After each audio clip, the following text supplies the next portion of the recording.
Ladies and gentlemen, welcome to episode 3 of the Squash Match Wrestling Podcast. This is the WrestleMania edition. Today we are going to be doing our predictions for every single match that we have coming up this weekend. WrestleMania 41, Las Vegas. It's gonna be awesome. This is like wrestling Christmas for us. You know, we got a big week this week. Obviously, we had Raw yesterday. We're gonna have the SmackDown before WrestleMania on Friday.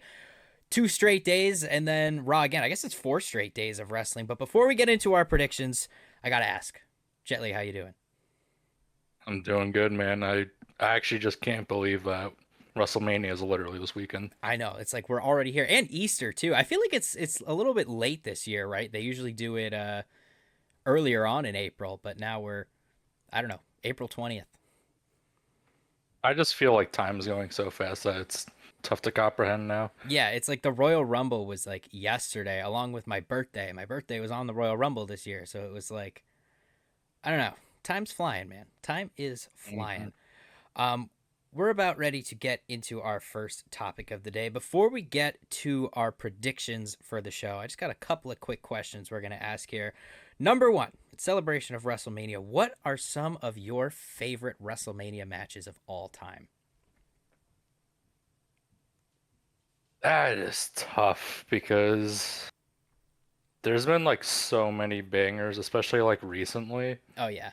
But if we're talking about like my all-time favorite, I think I'd have to put probably Undertaker and Shawn Michaels at uh Mania 25. The first one? Yeah. I'm gonna go back to WrestleMania 25 because last night is where this question like popped into my head. I was like, oh, I gotta ask this. I was watching one of those like, you know, the WWE does those like 24-hour live streams of just matches and stuff. Yeah. So last night there was one. It was just greatest WrestleMania matches of all time, and one from WrestleMania 25 that came up was the Hardy Boys, Jeff versus Matt Hardy. It was Extreme Rules. That match was What a way match. better than I remember it being. Like, especially looking back to that like brother versus brother trope. Like last year we got Jimmy versus Jay Uso at WrestleMania, the Super Kick Fest. hmm I don't know. This was like the perfect blueprint of what I wanted Jimmy versus Jay to be, and it just wasn't. But overall, that match was absolutely stellar. But I do agree. I think both Shawn Michaels matches are safe choices. They're awesome choices. Triple H versus The Undertaker, Hell in a Cell. That one's a good one. Another one, as a Randy Orton fan, this one's, I guess it's a little bit more recent, not too recent. WrestleMania, was it 31? Him versus Seth Rollins. It was the same night as Yeah. the heist of the century. That RKO where Seth goes for the stomp and throws him up in the air. Unforgettable. Commitment. Absolute commitment Unforgettable. from him. Unforgettable. So yeah, we've had tons of awesome WrestleMania matches over the years. Hopefully we're going to get at least one, two, three more over the weekend here. A lot of people though have been talking about this WrestleMania as not living up to WrestleMania hype for some reason. Like I see online, a lot of people are complaining this road to WrestleMania has been really weak for some reason. I'm not sure. I just want to get your thoughts. What have you thought about the road to WrestleMania so far this year? We'll go since the Royal Rumble. Since the Royal Rumble, I feel like there has been like almost a decline in the storylines, I would say, compared to last year. I mean, last year we look at like we had like the Bloodline. That was like the main headline of it. But I feel like it's kind of weird now because like this is like one of the first WrestleManias in a while that we don't have like one of like the biggest storylines going into it. Like the biggest storyline is probably gonna be Punk Rollins and Reigns, but like I feel like the last few years there has always been that like go-to storyline that could be associated with Mania, and I don't think we don't really have that. Yeah, because we're in like a post bloodline WWE now. You know, the Usos are separated. They're separated from Roman Reigns. They're separated from each other. Solo Sikoa and Jacob Fatu are kind of doing their own thing now. So we don't really have that bloodline storyline going on that's been a staple for WrestleManias for what, since Roman Reigns has been champion. It's going on like 3 4 years now, so it is a little bit different. I think a lot of people have been complaining because they're saying it's not living up to the hype of last year, but it's like last year was like one of the greatest wrestling stories of all time. Like you can't just replicate that on a whim, you know? Like I feel like it's Mhm. hard to redo that. I think they are doing a good job so far. A lot of these storylines I have been pretty invested in. The only thing is I wasn't really invested in all of them at first. Like if you look at something like a Jey Uso versus Gunther, like that, you know, I'm a big believer in let Triple H cook. So from Royal Rumble till now, like Jey Uso versus Gunther has really elevated itself. Damian Priest versus Drew McIntyre has really elevated itself. Stuff like that. So yeah, I don't think it's as bad as people are saying it is, but I could totally see why we're spoiled as WWE fans. Is essentially what I'm getting at.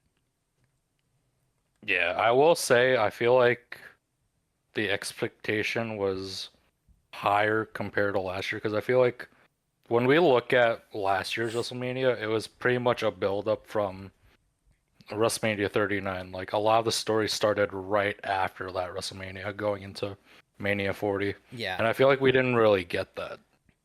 yeah. Because like I said, it's like the bloodline. It's just like it's over. Like the bloodline was the biggest thing for so long, and it's like now you can't really do much with it. Even like over the year, like it was hard to predict what matches would be on this WrestleMania. I feel like a lot of them didn't really culminate until this road to WrestleMania. Obviously, like Bianca Belair, I didn't have her as my Chamber winner. I nobody had Jey Uso as the Royal Rumble winner. Nobody had the John Cena heel turn. So it's like a lot of this stuff. I guess you could say it doesn't. I guess it feels in a way a little bit rushed, but it's like that's just kind of the way the cookie crumbled this year, I guess. Yeah, I feel like, especially with the road to WrestleMania, I feel like because it's pretty much like 3, 4 months, I feel like there's just a lot of cram in, especially right after the Royal Rumble. Yeah, that was another thing was WrestleMania is it's just super late this year. Like usually WrestleMania happened probably last week at this point. Like we're already past it. We're looking towards Backlash, but it's like we had that extra almost month. Jey Uso declared that he was going after Gunther immediately after the Royal Rumble. Like it was like they had so long to let all this stuff unfold, and it was like I could totally see that. It was just WrestleMania is just I don't know. It fell at an odd time this year. I could see why they went with 420 in Las Vegas, though. You know, you kind of I see what you did there, WWE. All right. Anything else on the road to WrestleMania here before we get into our official match predictions here? I'm excited to dive into this. So, Oh yeah, I'm ready to dive in. all right, let's go. First match, one that I am not particularly excited for or happy about. It's the War Raiders. It's New Day. Who you got? How you feeling about this match? I don't know. I'm not too sure about it. I have War Raiders retaining, and honestly, I really don't care. It is criminal that this tag team title was given the spotlight over the WWE tag team titles over on SmackDown. Yeah, that seems to be the general consensus here. Like, why are they defending the titles on the SmackDown before Mania? Like, everybody had a prediction for like a ladder match or some kind of maybe a championship scramble for for those tag titles. But it's like what was the thought process here? Putting the War Raiders versus the New Day. This feud started last week. Like, what is this? The only way I could see this really like meaning anything, being something that people could be excited about, is the return of Big E. Yeah, I will say, ever since they turned heel, there's nothing like that gets my attention with the New Day. Yeah, no, not at all. I could totally see that. Like, it's like, I guess it's just like a symptom of the Raw tag division being so weak. And again, they have tag teams, they just don't like interact with each other at all. Yeah, I mean, compared to I really wish the SmackDown tag team titles were being defended Yeah, this at is Mania instead of the Raw ones. yeah, this is criminal. Overall though, I think that like I said, something has to happen with Big E. Big E comes out. I'm with you though. I have the War Raiders retaining in this one. I don't see any reason they shouldn't at this point. Like maybe just to spice things up on the tag team division that doesn't exist on Raw, but I don't know. Not looking forward to this match. I'm glad. I am glad though that it is the first match on night one, so it's just out of the way. You know.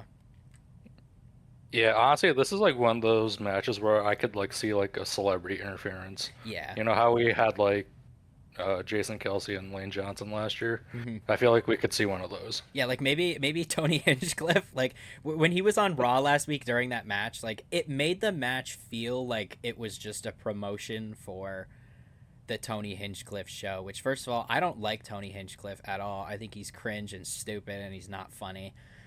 He's like the least entertaining thing on his own show. I don't know if you've ever watched Kill Tony, but Mhm. I've only watched I it when honestly like didn't even know about him until that Raw. yeah, exactly. You've probably seen clips online of his show, but it's like people only watch it for like Joe Rogan and like Shane Gillis and all these guys that go on it. Tony Hinchcliffe himself, he's just like self-centered and at the roast of Tom Brady, he was like, "Tom Brady forgot who I am," and it's like Tom Brady didn't know who you were. Like, shut up. Like, oh, why don't you think Tom Brady knew who you were? Like acting surprised. I don't know. I hate him, but he like stole the spotlight of this match, which ended up being a WrestleMania feud, and I was like, I don't know. Maybe he'll get involved, and the War Raiders will like I don't know, break him in half or something. I would like to see that. Yeah, I mean, I genuinely just don't care for this No, match. not at all. Not at all. This one's a stinker. Um, are we ready to move on to something a little bit more entertaining, probably? Let's do it. All right. So next up, I've got Jade Cargill versus Naomi. This feud has been boiling since Naomi initially attacked Jade Cargill. We had the whole mystery storyline of who it was. My initial prediction was that it was Naomi. I will give myself a little bit of a pat on the back there. Who you got here? I have Jade winning this. Yeah, I can agree. I think she has more to gain. Yeah, I feel like if Jade wins this, I feel like this could like really like give her like that singles push that she's gonna get. Yeah, this will cement her as an official like real main event WWE superstar because since she came into the WWE, you know, she's kind of been in the tag team division with Bianca Belair and a little bit with Naomi, I guess, at last year's WrestleMania.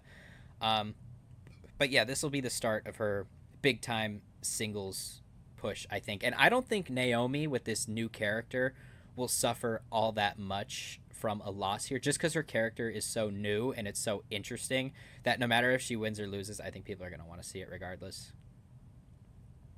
Yeah, I will say like I feel like Naomi's gotten to like that veteran status point where like she doesn't really need wins anymore. Yeah, because you know when she left, she was in TNA for a little bit. People wanted her back, you know, and when she came back at the Royal Rumble like 2 years ago, we were all like, "Oh shit," you know, like it's Naomi. Naomi's back, and we were all excited for her. And then throughout that time, I'd say from her return until now, almost the start of this heel turn, she hasn't really done all too much. She's kind of been like a jobber on SmackDown. Yeah, and I think that's really just like the SmackDown women's division in general. Yeah, yeah, and I think that this will be good for the SmackDown Women's division. I hope Jade and Naomi both stay on SmackDown because I could see Jade going up to the main event to go compete for world titles, and now Naomi being that big bad in the like the mid card, and then she'll be like a mid carder, like a main event mid carder. You know, like one of those like in betweener people that you can use in either spot. Like I think she would be great to elevate the women's United States Championship. Oh, definitely. Yeah, because it's got nothing going on for it right now. I'm not surprised at all that it's not on WrestleMania. A lot of people were really upset that Chelsea Green doesn't have a match. Like people were like clamoring for Zelina Vega and all that, and I was like, this story hasn't developed at all. Like people are complaining about the War Raiders and New Day because it hasn't developed, and now it's just on Smack. Well, that's one of the reasons, I guess. Obviously, we know the rest with the SmackDown Tag Division, but I'd say that title's in like a similar scenario where the storyline just came about. Zelina Vega didn't even get a pop at the European tour, partially because of her Death Revel music. But yeah, I don't think that one's developed enough to be on this at all. I feel like this is definitely Jade and Naomi is definitely gonna be like one of those like dark horse matches. Yeah, because I saw this is the first women's non-title match in like 19 years to be on WrestleMania. That's crazy. Yeah, I think this is like one of the first ones that like doesn't even have like a stipulation either. It's Yeah, just a regular one-on-one. yeah, like it's hard to believe. I mean, good for them, but it's hard to believe we actually haven't had one like this in so long. I think this is one of the best feuds going into WrestleMania too. Like a lot of people were, me anyway. I was really invested in finding out who attacked Jade Cargill because like at first I kind of thought it was Naomi. She had that like jealous kind of vibe to her throughout the whole tag team title run with Bianca. But I knew that there was also a chance that it could be Bianca. I didn't have Bianca winning the chamber initially because I thought, maybe something in this storyline, maybe, I don't know. I thought maybe either Bianca or Naomi were being saved for Jade Cargill. I didn't think Bianca was going to win the chamber, and here we are. So, I will say I do find it weird that like Bianca was like completely faded out of this. yeah, yeah, I could see that. I feel like she's not going to come back to it until um, after Mania. Because I have her, not to spoil later on in the episode, but I think Bianca's going to win. I think that would, I think I said it last week though, so that's not really a spoiler. But yeah, I think whoever wins this match will then go on to meet up with Bianca. Because Jade going into it could be like, hey, why didn't you help me out? Why didn't you even like come to like contact me? Why didn't you come visit me in the hospital or like something like that? And then Naomi obviously already hates Bianca. We had their breakup, which was awesome on SmackDown that one time. That was a super emotional promo. Both of them shedding real tears. I'm super invested in this story, and I want to see how it plays out in the long term. Yeah, same here. Yeah. All right. Anything else on Naomi and Jade before we move on? Nope. All right. All right. Next up, we got LA Knight. We got Jacob Fatu for the United States Championship. Who you got? As much as I want Jacob to win, I feel like LA Knight's gonna win. I can agree with that because I don't think it's gonna be because all right. So I saw two different things online. I saw one, people think this is just gonna be a squash match, but people think this is gonna be a squash match. Jacob Fatu is gonna kill LA Knight in less than 10 minutes. He's gonna win the title. Or here's what I'm going with. I think that this is gonna be kind of on that vibe. Jacob Fatu is destroying LA Knight, but I think they're gonna save Jacob Fatu from taking a pin here. Or maybe this is his first pin, but Solo Sikoa screws him out of it. I think Solo Sikoa is gonna interfere with this one way or another. But yeah, I have LA Knight retaining as well. Yeah, like that's the only reason why I'm picking LA Knight because there's probably gonna be a solo interference that costs Jacob the title. Yeah, because we've seen in recent weeks, obviously, Solo Sikoa seems more and more jealous of Jacob Fatu succeeding as a single star. I mean, maybe it could boil over into a little bit of like real life drama too. Solo Sikoa just had an awesome year. He was the tribal chief. He got Jacob Fatu into the position he's in. But as soon as Jacob debuted on SmackDown that one time, people were saying that they wished Jacob Fatu was in Solo Sikoa's position. So like, I don't know, maybe it could be like a little real life beef thing, something like that. I don't know, but it seems like Solo is definitely jealous of Jacob's success. Yeah, definitely. Yeah, in true bloodline fashion, we will get some kind of interference in this match. I've always prayed for just a non-interference bloodline match, but When was the last time that happened? that is a great question. I I honestly couldn't tell you. All right. Anything else on the United States Championship? I know you said you didn't even want to see this title on the Mania card, so And I'm still with what I said. I really couldn't care if this title match was on the card. yeah, it's gonna be a nothing burger. Maybe we'll see what happens though. All right. Next up, we have Rey Mysterio versus El Grande Americano on night one. This match is probably, I'm already calling it now. This is going to be my favorite match from night one. I love El the, Grande Americano. honestly, this has like show stealing potential. Yeah. Yeah, we compared it last week to AJ Styles versus Logan Paul, and I am glad that they put them both on two separate shows. Hmm. Yeah. But Oh, go ahead. for for my prediction, I actually have Rey Mysterio winning this. Yeah, definitely. I have Ray winning as well, and I have him finally revealing to us after the match is over who El Grande Americano really is. Is he Chad Gable or is he a legendary luchador?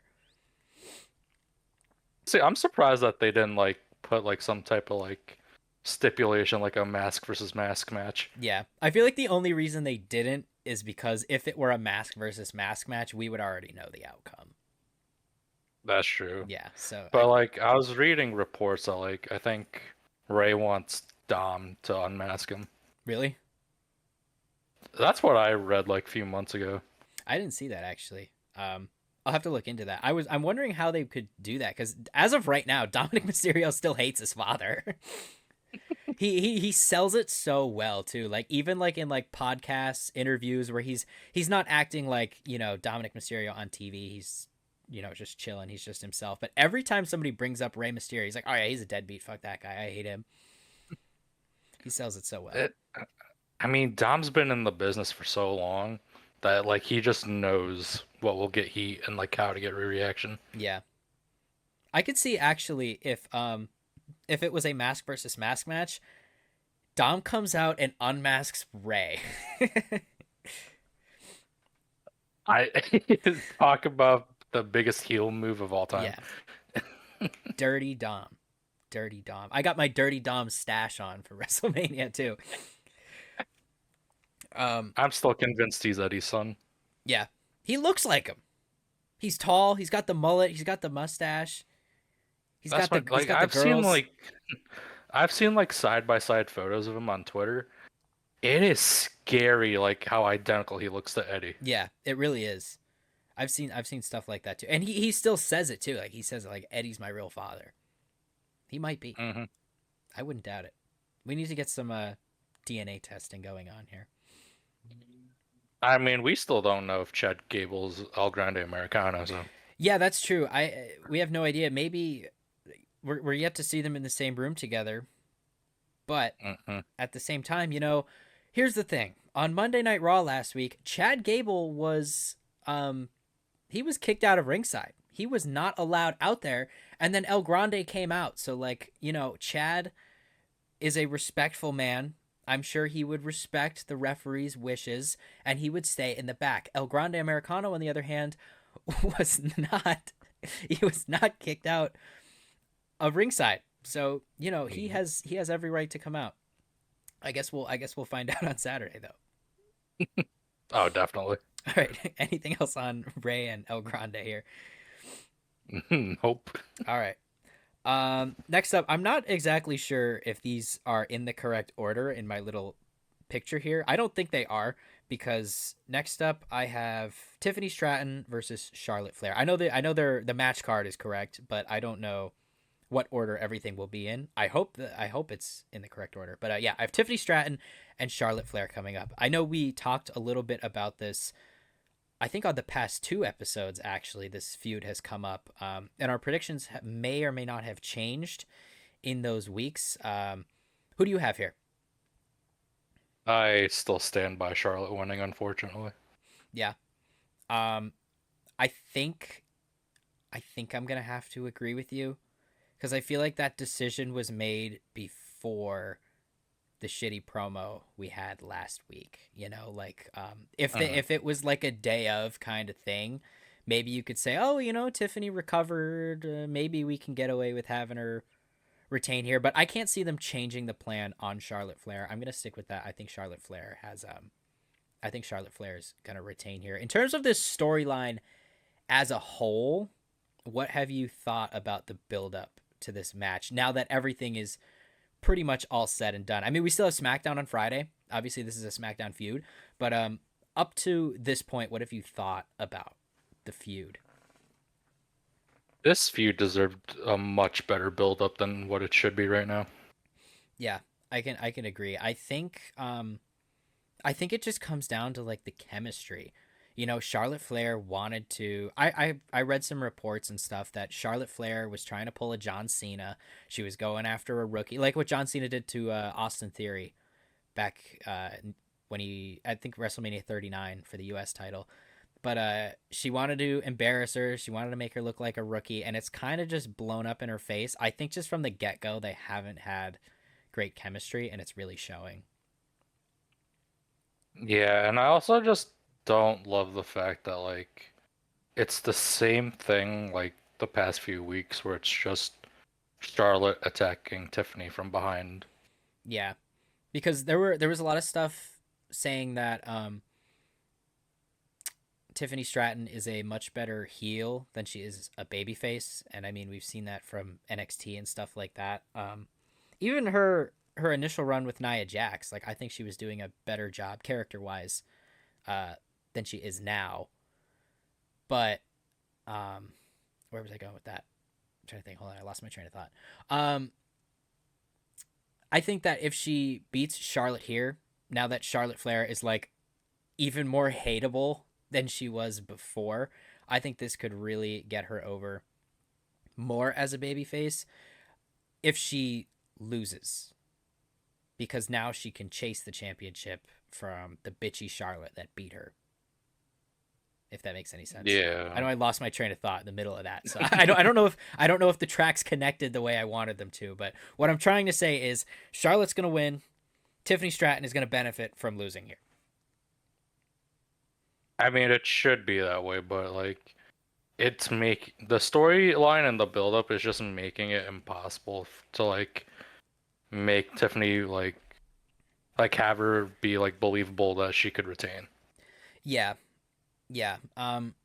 I think that the promo on Friday, the really bad one, I think Tiffany looked strong in that. Not because Tiffany looked strong and did a good job, because she still sounded like she was just going off the script. She still fumbled over her words a couple of times. I think she only looked so good because Charlotte looked awful, you know? Yeah, and this goes back to my point I think that I made back in the first podcast, where it's like you have two superstars who are naturally heels, so it's just impossible for like to have one be like altered into a baby face. Yeah. Yeah, because right before her title win, Tiffany was a heel, and people liked her that way because she was one of those like Rhea Ripley, Stone Cold esque heels where no matter what, people were going to root for her, for whatever reason it might have been. Um, but yeah, they could have just kept it like that, you know. They could have just done heel versus bigger heel, and had Tiffany go on and just still be like a just like a bitch to everybody, you know. hmm Yeah, But like when you're put into a feud with Charlotte Flair, I mean, Charlotte has to be the heel no matter what, yeah, unfortunately. yeah, because people naturally just don't want to see her win, but every Yeah. time she comes back, she wins. Guaranteed. Three things are guaranteed in life: death, taxes, Charlotte Flair winning titles after returning from injury. I got that from you ever watch Santi's app on YouTube? He's like Well, my Santi. yeah, he's like my favorite. Um, in ring though, I think that this match will be awesome. I hope their chemistry, I hope their promo chemistry doesn't leak over to their in ring chemistry, because obviously we both know uh, what these two are capable of, and this match should be good. Like if you remember Rhea Ripley versus Charlotte Flair, that was at 39. That one's one of the best WrestleMania matches I've ever seen too. Actually, now that I think about it, that match was awesome. Like I was, It was definitely it was better than their first meeting. yeah, that's true. Because when Becky Lynch was facing Rhea Ripley last year, I was expecting kind of a Charlotte Flair level of match, you know, and I was a little bit let down. I know Becky Lynch was like she had like 110 fever or something that day. She was like sick as a dog, but yeah, I don't know. I was a little bit let down by that match as opposed to the one the year prior from Rhea Ripley.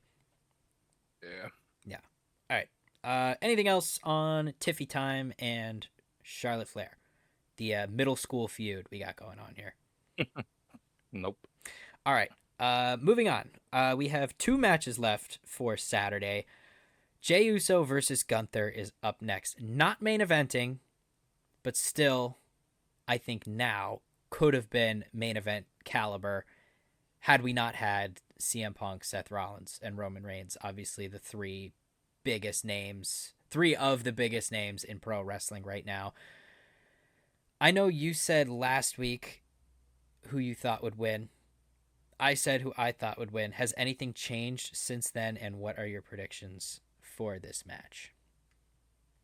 My thoughts have not changed. I still have Gunther retaining.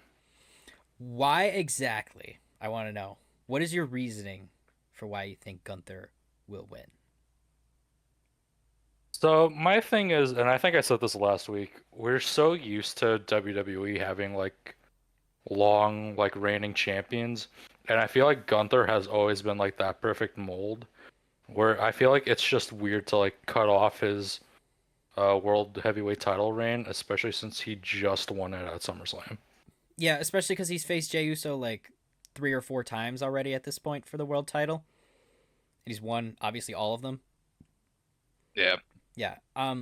I still have Jey Uso winning this one, and it's because I think that first of all, I don't think that the Yeet gimmick after watching Raw yesterday is going anywhere because that was just like a one-time serious thing. Unfortunately, for as much as not that I'd like to see it go away, but I like the more serious tone Jey Uso. But he showed this week that he could kind of be a little bit serious along with having the Yeet gimmick. But yeah, I still have Jey Uso taking this. This is my original prediction from when Jey won the Royal Rumble.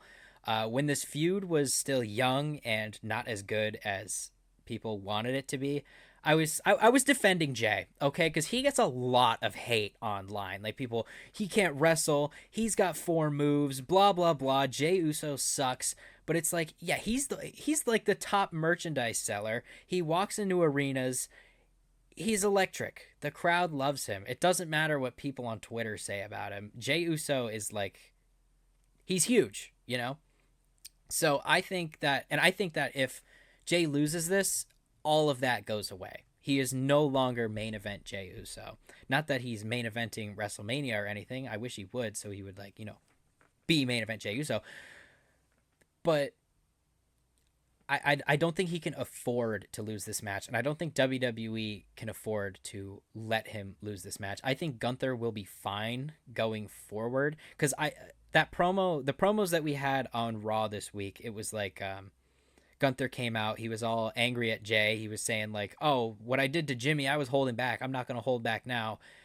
Jey came out later and he was like, "Oh, I think Gunther's scared now. I think Gunther is a little bit scared. I think he's starting to kind of fold under the pressure, and I think we could get a good storyline of Gunther like a rags to riches kind of thing. Like he's falling after this. Maybe he goes on like a little bit of a losing streak. He has to refine himself, be the ring general. Maybe he reunites with Ludwig Kaiser for a little bit, get something going on for our man Ludwig, and then he eventually rises back up. Maybe he wins the Royal Rumble next year.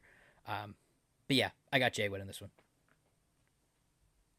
I will say, and I think I mentioned this last week, this storyline is almost reminiscent of Gunther versus Sammy last year with all like the mind games. Yeah, And I feel like how I want to see this is like Gunther learned his from mistakes last year and like actually gets the job done. yeah, I can see that too. See, this one is one of those matches that it can go either way. We have a couple of matches like that this year. I like when things aren't entirely predictable. Like Yeah, and I sometimes. Go ahead, go ahead. I was gonna say like this is definitely like one of those Jay and Gunther is one of those matches where like I feel like anyone would be happy no matter what the outcome was gonna be. Yeah, yeah. Jey Uso wouldn't though, nor would Rikishi. Do you see Rikishi on like Twitter and stuff? He Oh gets he yeah, gets so mad. I mean that's just him being a father. Yeah, yeah, that's fair too, and a pro wrestler. Yeah. All right. I've kind of lost my train of thought again on what I was going to say on Jey Uso. All right, whatever. I'm sure it'll come back to me later. Anything else on Jey Uso and Gunther before we move on here? We've hit the point where Yeet is the new what? Yeah, yeah, yeah. Especially in Minnesota last week. You killed my brother, Oos. Yeet. Yeet. Calm down. Calm down. He's dead. Yeet. Yeet. They could have killed that whole segment. I'm surprised it didn't. I know. It could have been much Oh, worse. Jay handled that like a pro though. Like, he straight up calm down, guys. This is me. This is me trying to break out of what you're all calling me. You're all calling me the mascot. Gunther's calling me the mascot. This is me trying to be the serious Jey Uso that you remember from 2021, 2022, 2023, that one that people were clamoring to get back. And then all of a sudden we have him right in front of us. And all right. Anything else on Jay and Gunther here? no, I'm all good. All right. So now we've come to the main event of night one. CM Punk versus Roman Reigns versus Seth Rollins for the custody of Paul Heyman. First of all, who do you think? Okay, who do you think is gonna win this match, and do you think they walk out with custody of Paul Heyman?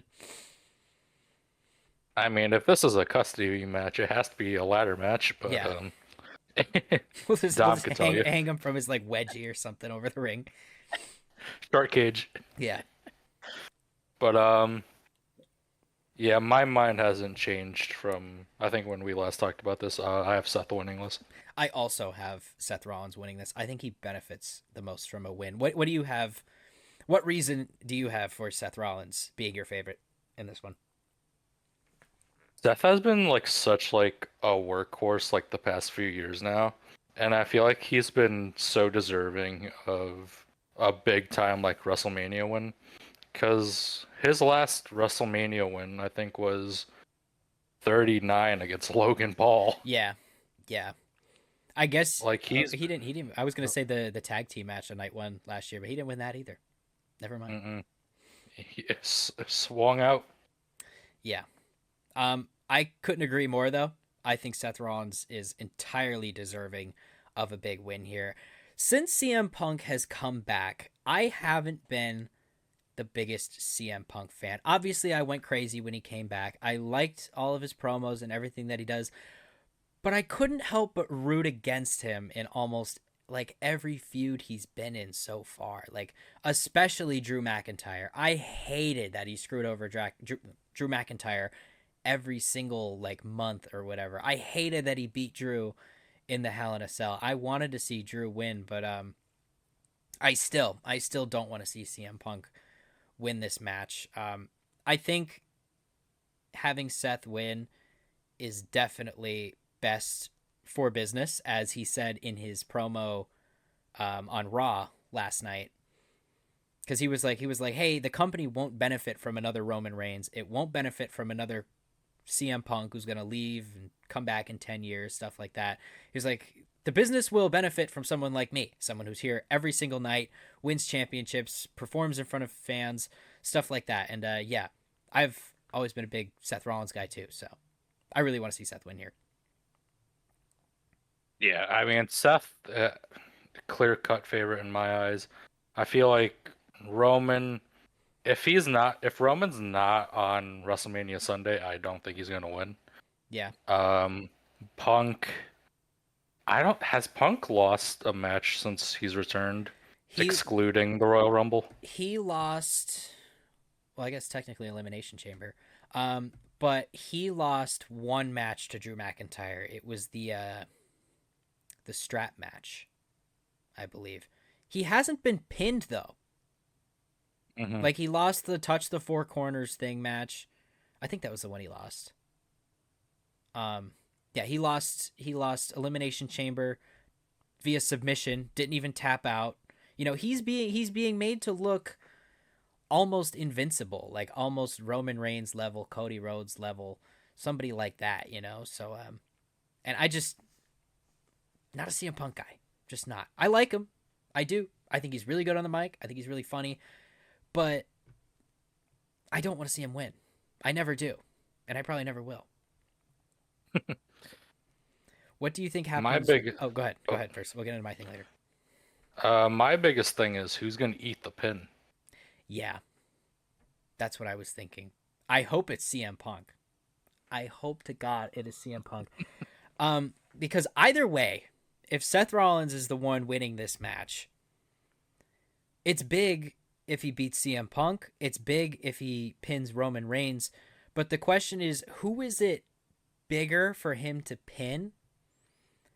And will they go that bigger route? Because if it makes more sense, like he hates Roman Reigns more. I don't think he hates Roman Reigns more than he hates um, CM Punk. But it's like, who do they want to give him the one up over? Probably Punk, to be honest. Yeah, that's who I hope so. Because Rollins hasn't beaten Punk, but yet Rollins has never lost to Reigns either. Yeah, yeah, and I don't think he will lose to Roman Reigns still. The only way he beat Punk was with Roman's help, and CM Punk was right the other week when he said, um, "Neither of you have beat me without the other one's help." So now, I guess it would still be with Roman's help, but I want to see him beat CM Punk without help. You know? 100%. Yeah. What do you think the favor from Paul Heyman could be here? Because we didn't get it on Raw, and none of these three are advertised that I've seen anyway for SmackDown this Friday. So obviously, this favor from Paul to Seth is going to come out during this match. What do you think it could possibly be? So, based off last night's promo, I feel like we might see an alliance with Heyman and Rollins. Um, I can. I liked how he kind of made Roman agree with him last night. Like he was like, you know, a favor is a choice to make. He's choosing CM Punk over you, but he didn't. To me, I didn't really get anything like of him kind of going 100% on this favor with Seth. So, would you care to elaborate a little bit more? So, it really just goes back to like the promo that Seth gave, where he was basically gaslighting the hell out of both like Roman and Punk, saying how like when like those two left and they left Heyman all alone to find someone else. Okay, yeah, I can see where you're coming from now. Yeah, because he was like, hey, you got put through a table. Neither of those two came out to help you. When you needed help at War Games, who did you come to first? And he came to Seth, and he was right. Nothing Seth Rollins has said so far in this feud has been wrong. You know, No. like he's been right about almost everything so far. So, yeah, in terms of what the favor specifically will be, I really, I just haven't. I've been thinking about it for like 2 weeks now, and I still haven't come up with something direct. Obviously, this is like a triple threats. There's no rules. You know, he can hit him with chairs, he can hit him with stuff. So I don't think it's gonna be a big like. I don't think it's gonna be like, oh, you know, he rolls a chair into the ring for Seth to hit him with, because that stuff's allowed anyway. I kind of expect that to kind of be used in this match anyway.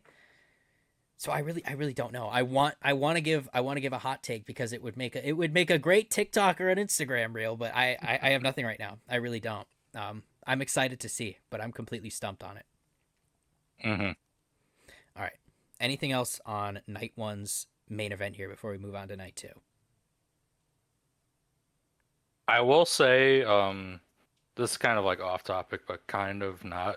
So during the whole segment with Reigns, Rollins, and Punk, Michael, I think Michael Cole said that Punk was Heyman's first like Paul Heyman guy. Yeah, I heard that. I found that really interesting because technically it was Brock Lesnar. Was it? Well, because did Paul ever really come out with Seth Rollins, or did he kind of just get him into the WWE?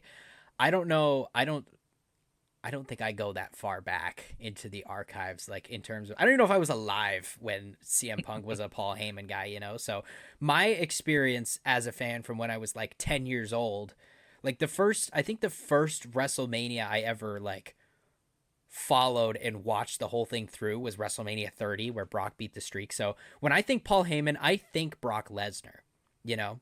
Hmm. And like, obviously, like CM Punk he wasn't at WrestleMania 30. I think his last WrestleMania was WrestleMania 29.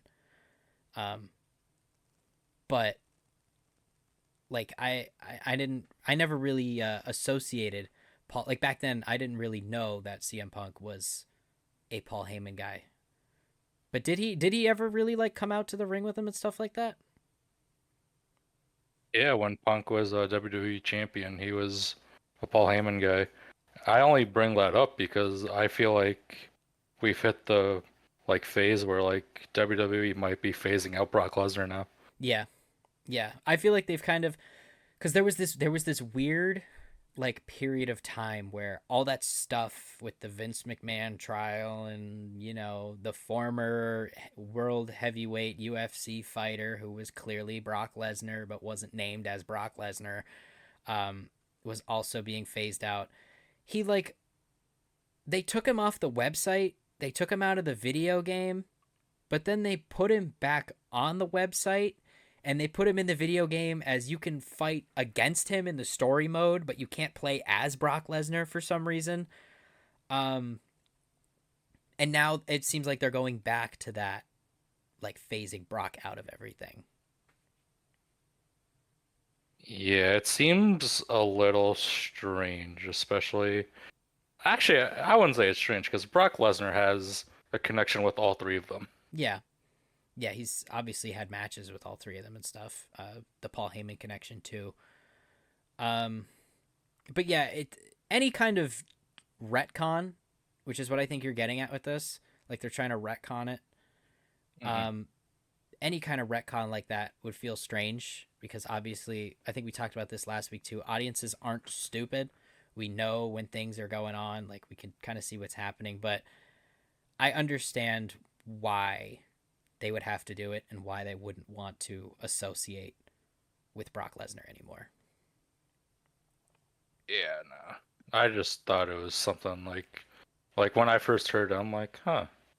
Yeah. All right. Anything else on night one? Night one as a whole. Besides for some stinkers, I think the night one card is perfectly set. Yeah, yeah. Because that was my other thing. Going back to like the very start of this episode, where we were like, people are saying that this match card sucks. Like it's not good. I'm like, we have some bangers on this match card. Like I don't even understand where the hate is really coming from. Like sure, we've seen Jey Uso versus Gunther. We don't care for the War Raiders and the New Day, but that's like 2 out of 7 on night one. Like that big of like a that's not that big of a percentage or anything. Like Jade Cargill versus Naomi, we're all invested in. We have been for months. LA Knight and Jacob Fatu. We all want to see Jacob Fatu on WrestleMania, and this is just where he fits in. I feel like LA Knight has earned it. He's brought the U.S. title since the Shinsuke reign. It was kind of forced to bring the U.S. title back into relevance. Um, Tiffany Stratton and Charlotte Flair. That's going to be a banger. I don't care how bad or good you think the story was. The match is going to be great. And then obviously the triple threat match and Ray and El Grande, which is going to be my favorite match of the night. So yeah, I'm excited for WrestleMania Saturday. In terms of Sunday, the card definitely doesn't get any worse. I don't think we have a single stinker. Never mind, we do have one. We do have one, and we'll get it right out of the way here. I don't know when in the night this is going to take place. Liv Morgan and Raquel Rodriguez versus Bailey and Lara Valkyria. Who you got? What do you think's going to go on in this match? I got Liv and Raquel retaining. Yeah, I and this goes back to like the Raw tag team titles where like there hasn't been much development with these titles enough for me to care. yeah. I think they just. I think I'll just agree with you here. Liv Morgan and Raquel are going to retain. There's no reason Lyra Valkyria and Bailey need to win this match. They're not even a tag team. It wouldn't make any sense to take the titles off of the only tag team, the only women's tag team in WWE right now.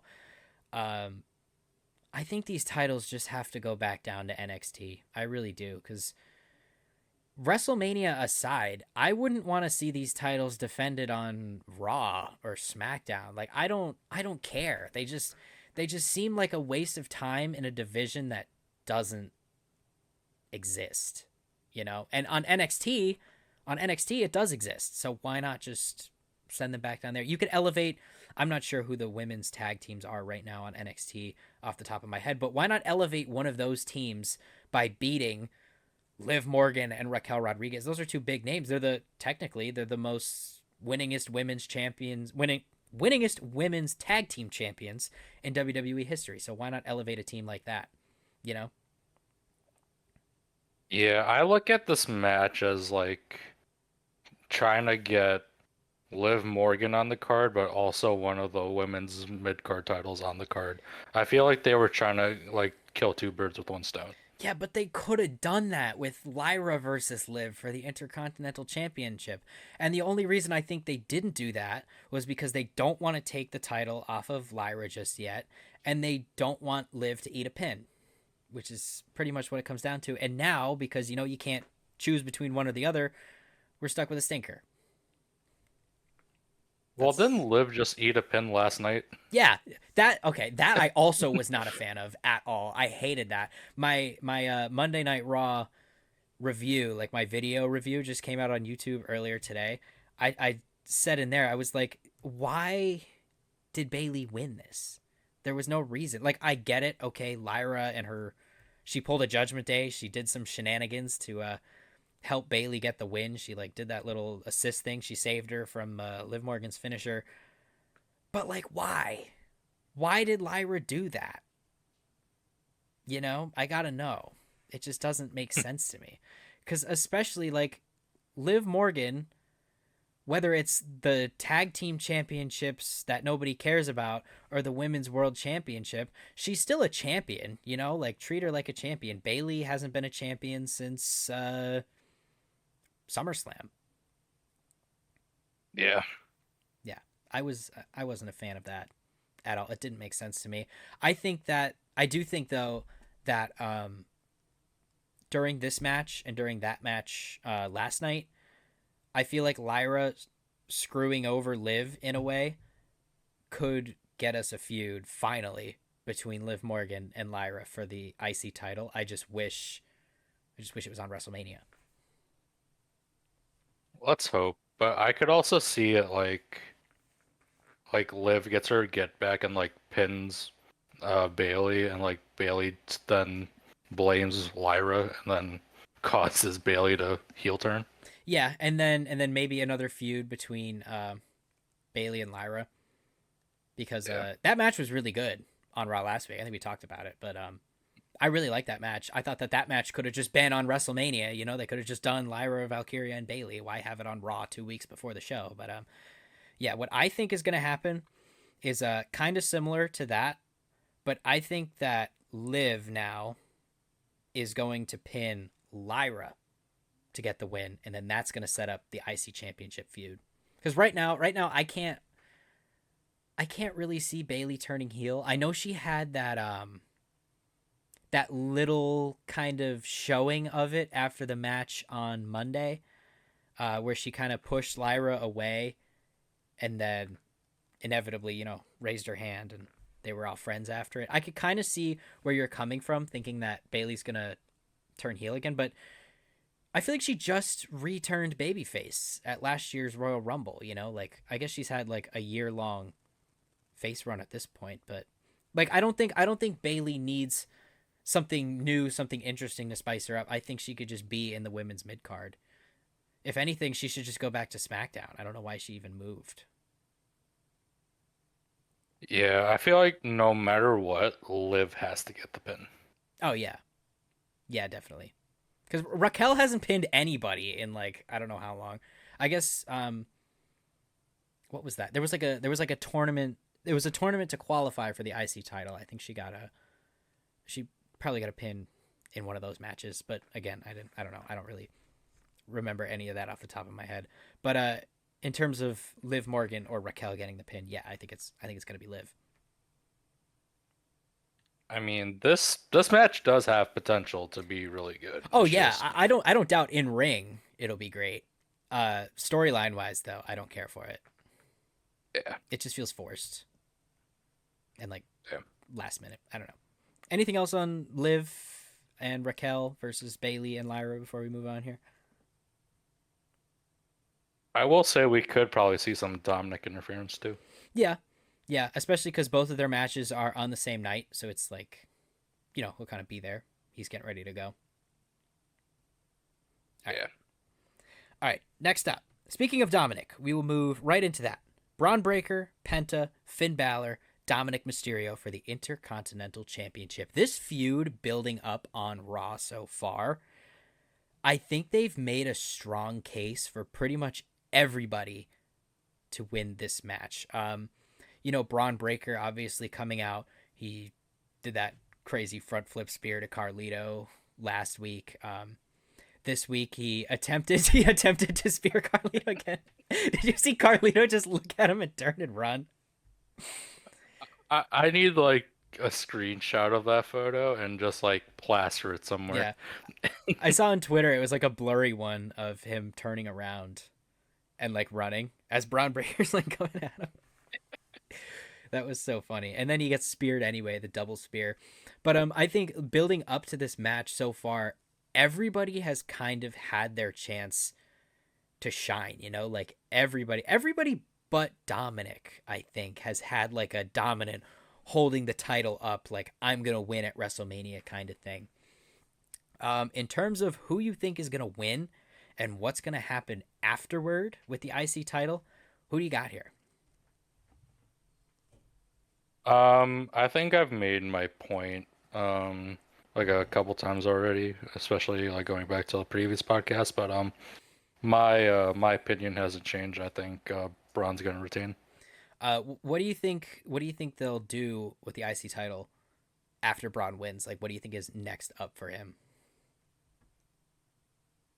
Well, I need my guy, Ledwood Kaiser. Oh yeah, that's right. We did talk about that. That's right. That was the first episode. But yeah, I could see that. What I have here though, call me crazy. I think Finn Balor's gonna win. I think he's got it.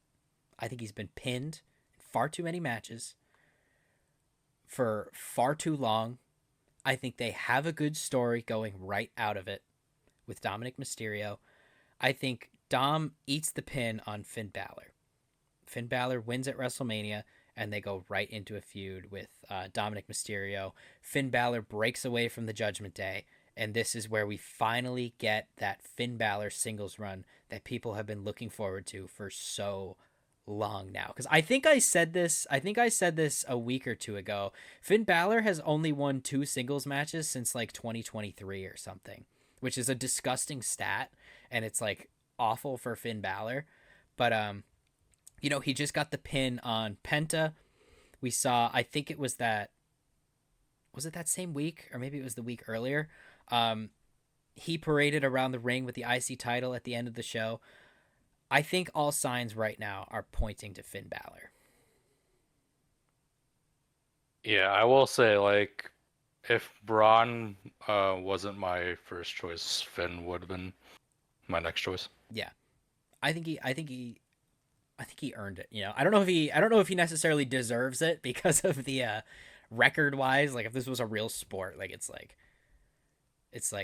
obviously this guy sucks, but like we all know Finn Balor doesn't suck, he's just kind of stuck in places where having him win wouldn't necessarily make sense. And here I think he's finally in a good spot where giving Finn Balor a win, breaking him away from the Judgment Day, I think that could do nothing but good for both Monday Night Raw and for Finn Balor moving forward. Yeah, no, I completely agree. I just what I really want to see, and I feel like we definitely won't see it, is him bringing back the demon paint. Yeah, unfortunately. I mean, he brought it back for the Hell in a Cell match with Edge, but yeah, I don't know Edge if killed it. Edge did kill it. Edge killed the Demon Finn Balor. I was watching Uh, this thing the other day. Just a little side note here. Remember the match against Roman Reigns where Finn Balor dies and oh, God and like, he Jesus. like dies and comes back to life, and we're expected to believe that God killed the demon Finn Balor to give Roman Reigns the win. I kid you not, during Roman Reigns' title reign, that was the one legitimate match I thought he was gonna lose. That was like, and he would have if God didn't interfere. That is the most Vince McMahon storyline I've ever heard in my entire. This isn't the first time that Vince has brought God as a canon character in WWE lore. It's so Vince loves stupid. God, man. It's so stupid. His tag team partner, God. God. Uh, Oh, that's so funny. Anything else on this Fatal 4-Way match? This is the first Fatal 4-Way match for the IC title in WrestleMania history as well. Just a little fun fact there. I think Michael Cole said that on Raw last night. But other than that, anything else on this Fatal 4-Way before we move on? this this is gonna be a show stealer, I feel like. Oh yeah, totally, totally. Especially if I think especially if Finn Balor wins, people are gonna go crazy. I think he's immediately a face at that point. You know, Yeah. like whether he wants to be or not, whether they want to story wise make him a face or not. I think Finn Balor will just he's a good guy now. Everybody already Hmm. loves him. They hate. Yeah. I anyway don't like him in Judgment Day anymore. You know, I just don't want to see him lose anymore. It sucks. It's so bad. But I don't know. Maybe there's a Finn Balor hater over there that just like me with Michin just wants to see him lose every single week. Fuck Michin. I hate Michin. All right. Moving on. Next up, we have, and again, I don't know if these are in any kind of order. I kind of skipped to the tag team match, so we're just gonna go match by match here. Let's go AJ Styles versus Logan Paul, the match that you were most excited for a couple of weeks ago. We had an interesting match last night with Karrion Kross and AJ Styles. Now, obviously, I think it's good that AJ Styles won this match. I think he needed a win going into WrestleMania. But Karrion Kross was really trying his best to get that. What was he saying? Like, what we need out of AJ Styles. Like, I feel like Karrion Kross really wants Logan Paul to lose, which is why I think Logan Paul is going to win. But I'll get your thoughts first, and then I'll go back to what I was saying after that. So I'm actually gonna disagree with you here. I have AJ winning. Okay. And I think it goes back to AJ like really needing a Mania win. Because last year lost to LA Knight. Did he have a match at 39?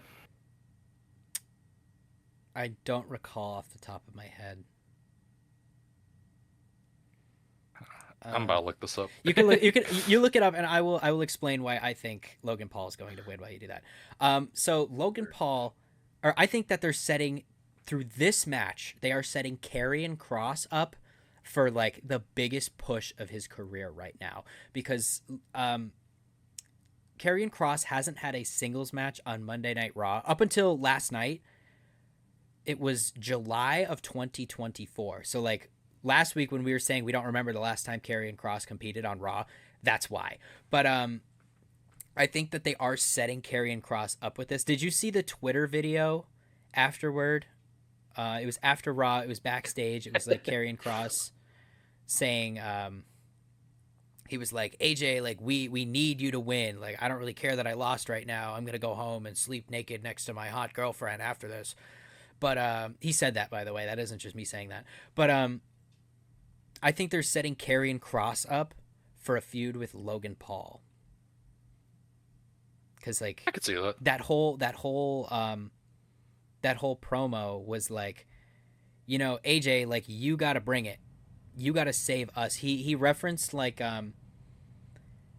this guy comes in here, he's not a real wrestler. He's just doing this for fun. Why aren't we all just YouTubers if it's that easy, you know? So I think he doesn't like Logan Hmm. Paul. He even came back with his old NXT entrance, which was big. I think Yeah, I like it a lot more than the uh, the Final Testament entrance too.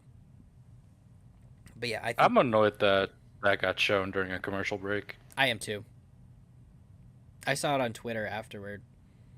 But in ring against AJ Styles, Karrion Cross looked really good. I'm sorry this turned into a Karrion Cross segment, but I really like Karrion Cross. I like those like justified heel characters, and they're setting Karrion Cross up to be yet another one of those. And I think a feud against Logan Paul for him would be really big. I think he's gonna be the next big heel up. You know, like how I said before, Gunther. I think Gunther's gonna lose at Mania. He's gonna go into this like slump and then eventually return to the greatness of Gunther. And during that time, Karrion Cross could be that next big heel up because he's really good on the mic. We saw last night he's pretty good in the ring too. So I don't know. What are your thoughts on that? So before I get to that, I did pull up WrestleMania 39. AJ was not on the card, but I think I completely forgot. I think he was injured around that time, so that makes Oh sense. yeah, he might have been. But you know, I've loved everything about Karrion Cross, especially like when like he was in TNA as Killer Cross. Mm-hmm. I think that was like some of his best work, just because of how like manipulative and sly he is. Yeah, And I think I mentioned this on like the first or second podcast. The older I've gotten, like the more I love like those type of heels. yeah, yeah. They're doing a really good job of those like heels that you they seem justified. You know, like Kevin Owens recently was one of those. Drew McIntyre right now is one of those. I guess you could kind of count Seth Rollins in this triple threat feud as one of those. Like, it's like everything they say, you might not agree with it, but it makes sense in a way. Like they make it seem like this is what I'm thinking. Here's why I'm thinking it. If you don't agree, whatever, but I'm going to come kick somebody's ass because of it anyway, you know?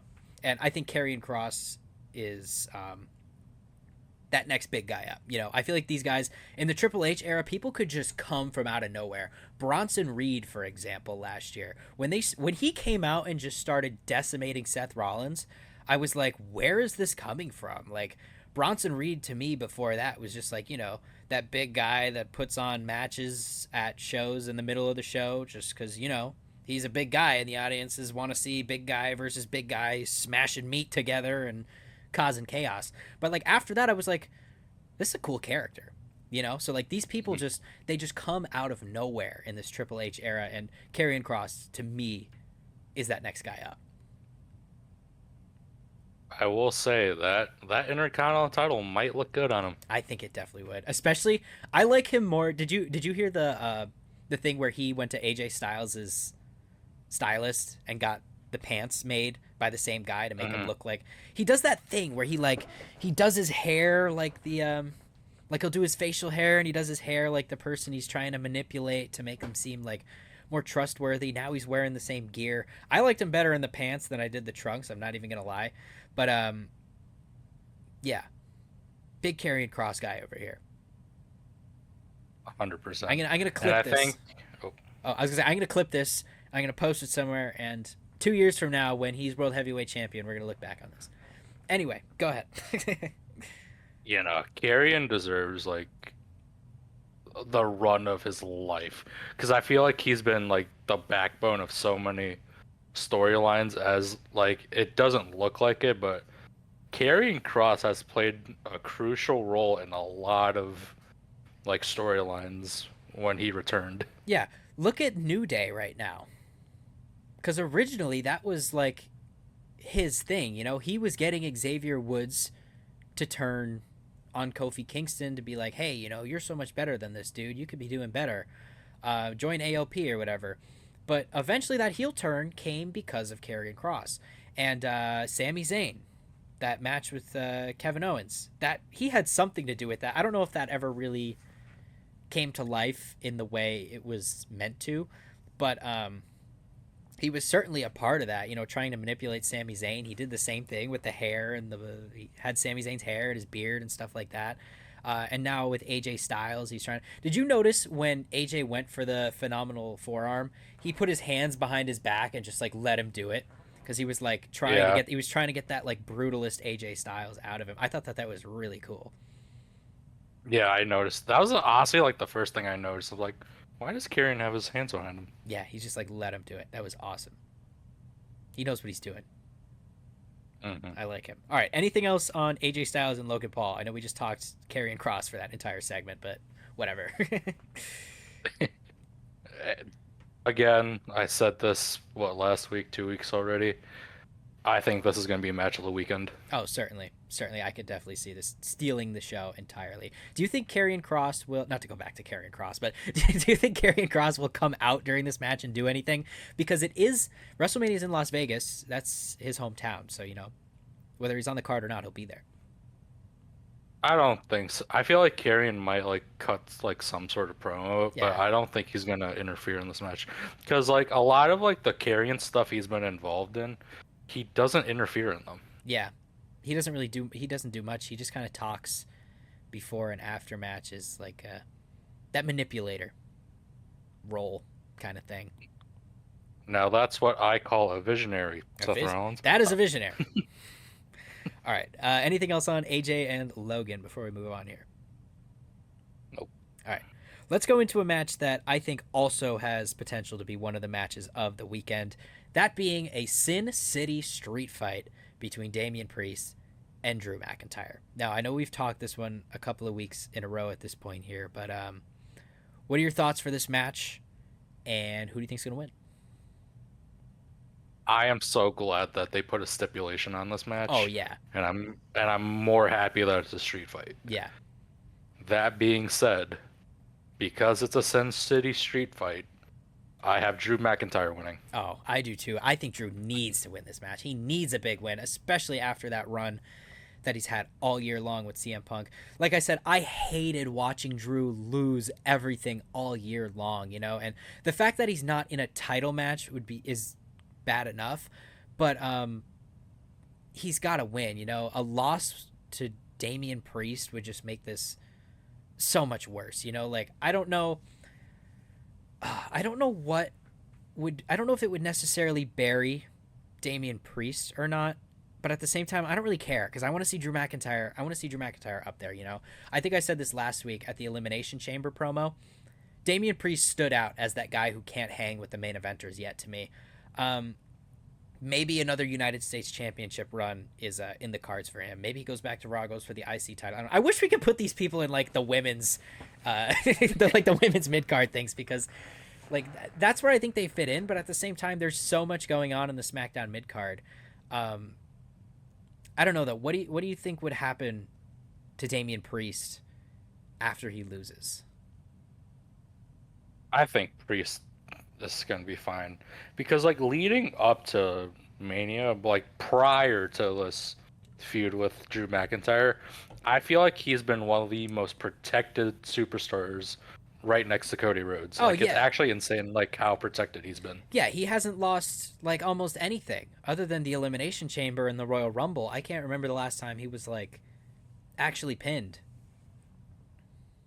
Yeah, no, I honestly can tell because he lost the world title after submitting. Well, he passed out. Yeah, But then like the whole thing with Finn Balor, God forbid, let's get that out of the rear view. I'm still pissed yeah, that that even happened. yeah. Was not a fan of that feud. Should have been way better. But like other than that, like from SummerSlam to Mania, I don't think Priest has really lost, with the exception of like Elimination Chamber and the Rumble. Yeah, and at the same time, I don't really like feel the hype behind him, Like he doesn't to me he just doesn't scream worthy of beating Drew McIntyre in a WrestleMania match. Like I don't know. Like I just think that Drew needs it or else he's done for. He's been losing all year long. Damian Priest has been on such a hype train. Just give Drew this win. It's right there, This will get Drew right back on track. Cuz originally I thought we had this really cool post CM Punk Bloodline bounty hunter Damian Priest, and I was really looking forward to that. I initially thought he was going to be going up against Roman Reigns at WrestleMania, and that kind of faded away into the darkness of my fantasy bookings. But yeah, I don't know. It's right there. Just give it to Drew, dude. And I think I mentioned this probably first podcast. This is Drew's last chance to bring back Broken Yeah. Dreams, or else it is It's never gone happening. forever. It's gone forever. I kind of like I like the new song. Like I mean I like Broken Dreams too. Um but I don't know, it's just like the drums and the bagpipes. I don't know. I like the vibe of it. But yeah, I do miss Broken Dreams a little bit. If he doesn't do it now, it's never coming back though. But like Broken Dreams would be like so perfect, especially with how like shitty his whole year has been. Yeah. Like it's just accumulation of it at WrestleMania. All of his broken dreams. He couldn't get the job done against Punk. He's hopefully he can get the job done against Priest. Why not bring back his most iconic theme song? Yeah. Yeah. All right. Anything else here on Damian Priest and Drew McIntyre before we move on? Mm-mm. We've got, let me see, 1, 2, 3 matches left to go. Before we get to the women's and then eventually the main event, let's go to Randy Orton and this mystery opponent. I know you said last week your prediction for who the mystery opponent will be. Maybe it's not a mystery opponent. Maybe we get the revelation of this the actual opponent on SmackDown this week. But there's two potential contenders, and I think I know who we both want it to be and both think it's going to be. I'll give you the floor first. So I still want it to be Randy and Nick Aldis, but I feel like after what we saw on Friday, we might see Randy versus Solo. Yeah. And this goes back a little bit to my United States Championship prediction because I think if Solo gets this match against Randy Orton, I don't know if we'll get that interference, and I think they could give the title to Jacob Fatu. However, if Solo doesn't end up in this match, I definitely do want to see Nick Aldis. I feel like that was a little bit of a curveball last week. Like we're supposed to now think it's going to be Solo Sikoa because they were talking about this match, blah blah blah, whatever. Solo Sikoa comes out and interrupts them, but we never got confirmation of that because Nick Aldis is he's the type of guy to just be like, he never has a plan. I feel like every episode of SmackDown, he doesn't have a main event. He just calls somebody out to the ring and he's like, all right, you know what? You're the main event. He came out. He's in the main event too. So I feel like if that was what they were going to do, Nick Aldis would have been like, there's your opponent for WrestleMania. But he didn't do that. And him and Randy Orton were getting pretty personal a little bit here. So I also think it'll be Nick Aldis. And I think if they don't do the mystery opponent thing, they're just going to confirm it on SmackDown this week. So like my issue with like Solo coming out was the fact that it drew away from what could potentially be Orton versus Aldis. I feel like it's such a curveball now with Solo walking out to confront Orton. Because now it's like, who is Orton's Mania opponent going to be if he has a Mania opponent? Yeah, I don't see them not putting Randy on the card at all. If they were to replace Randy, I would like to see the SmackDown Tag Team titles, but rip to those dreams. But I think it's got to be Randy versus Nick Aldis because if they do Solo, they can't have Randy lose yet another PLE match. He hasn't won. I don't know the exact stat on this, like I do fucking Karrion Kross's last Raw appearance or Finn Balor's last singles win, but Randy Orton hasn't won at a PLE in like so long. I think his last win was like Bray Wyatt or something, and that was years ago. I think I read that somewhere. I could be wrong, but if Randy Orton loses another PLE match, it's like, I don't want to say he's done, because he's definitely not done. He's Randy Orton, but I don't know. I just feel like it would bury him at PLEs in a way that I don't want to see. Because like next time you see him, you're just like, oh, Randy's gonna lose again. But if it is against Solo, um, I think it might bury Solo farther under the foot of Jacob Fatu too. Um, Hmm. and Nick Aldis, if they have a match, it's like this is just a fun match.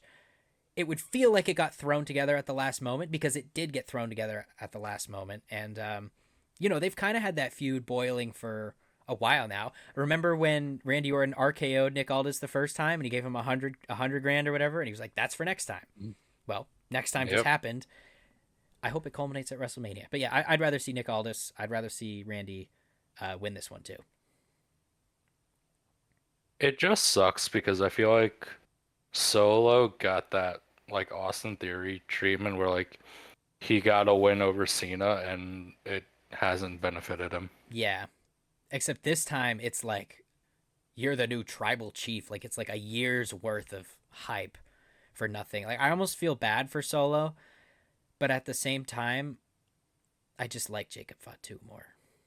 You know, Yeah. it sucks because I just think Jacob Fatu is better at like almost everything.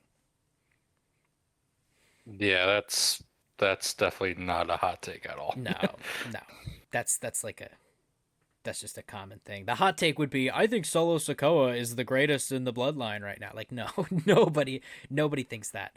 Um, anything else on Randy Orton versus potentially Solo, potentially Nick Aldis here before we move on? It's just unfortunate that the KO injury happened Yeah, because I feel like this would have been like such a high profile match for KO. yeah, it really would have been. That's like three in a row too. The Royal Rumble. It's still crazy to me how he had that Royal Rumble match and then the Elimination Chamber match with a broken neck or whatever happens to be wrong with him. I'm not exactly sure the details of his injury, but yeah, it sucks, man. It sucks. And now it's not like he's just missing WrestleMania and he'll be back next month to pick up this storyline. He's like he could be done, you know? Like he might have to retire. This could be like an Edge situation. Like he might just Yeah, be done let's and it sucks. let's just hope that isn't the case. I know. All right. Anything else on that match before we move on cuz we got two bangers coming up. All good. I'll save the best for last. All right.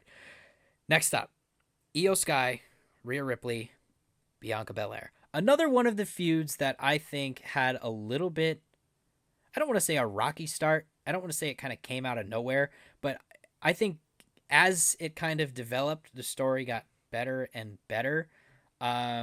Who do you think's walking out with the Women's World Championship here? So I initially thought it was gonna be Rhea that was gonna walk out, but honestly, I've switched my mind. I think Io might retain. Io. Why do you think Io Sky's going to walk out? So my thing is like Io really hasn't like had like a big moment with like the women's world title compared to like I mean Rhea's already had her Mania moment. I think I saw a stat Bianca Belair is on like a four like match win streak at Mania. I feel like if we're looking at who deserves a big time win, it's Io now. Yeah, I could see that. However, I'm gonna disagree with you. I think that the undefeated woman in this match is gonna win. I think Bianca Belair has this, and here's why. I think you said Io deserves that big moment. I think her big moment came on the Raw when she beat Rhea Ripley for the championship.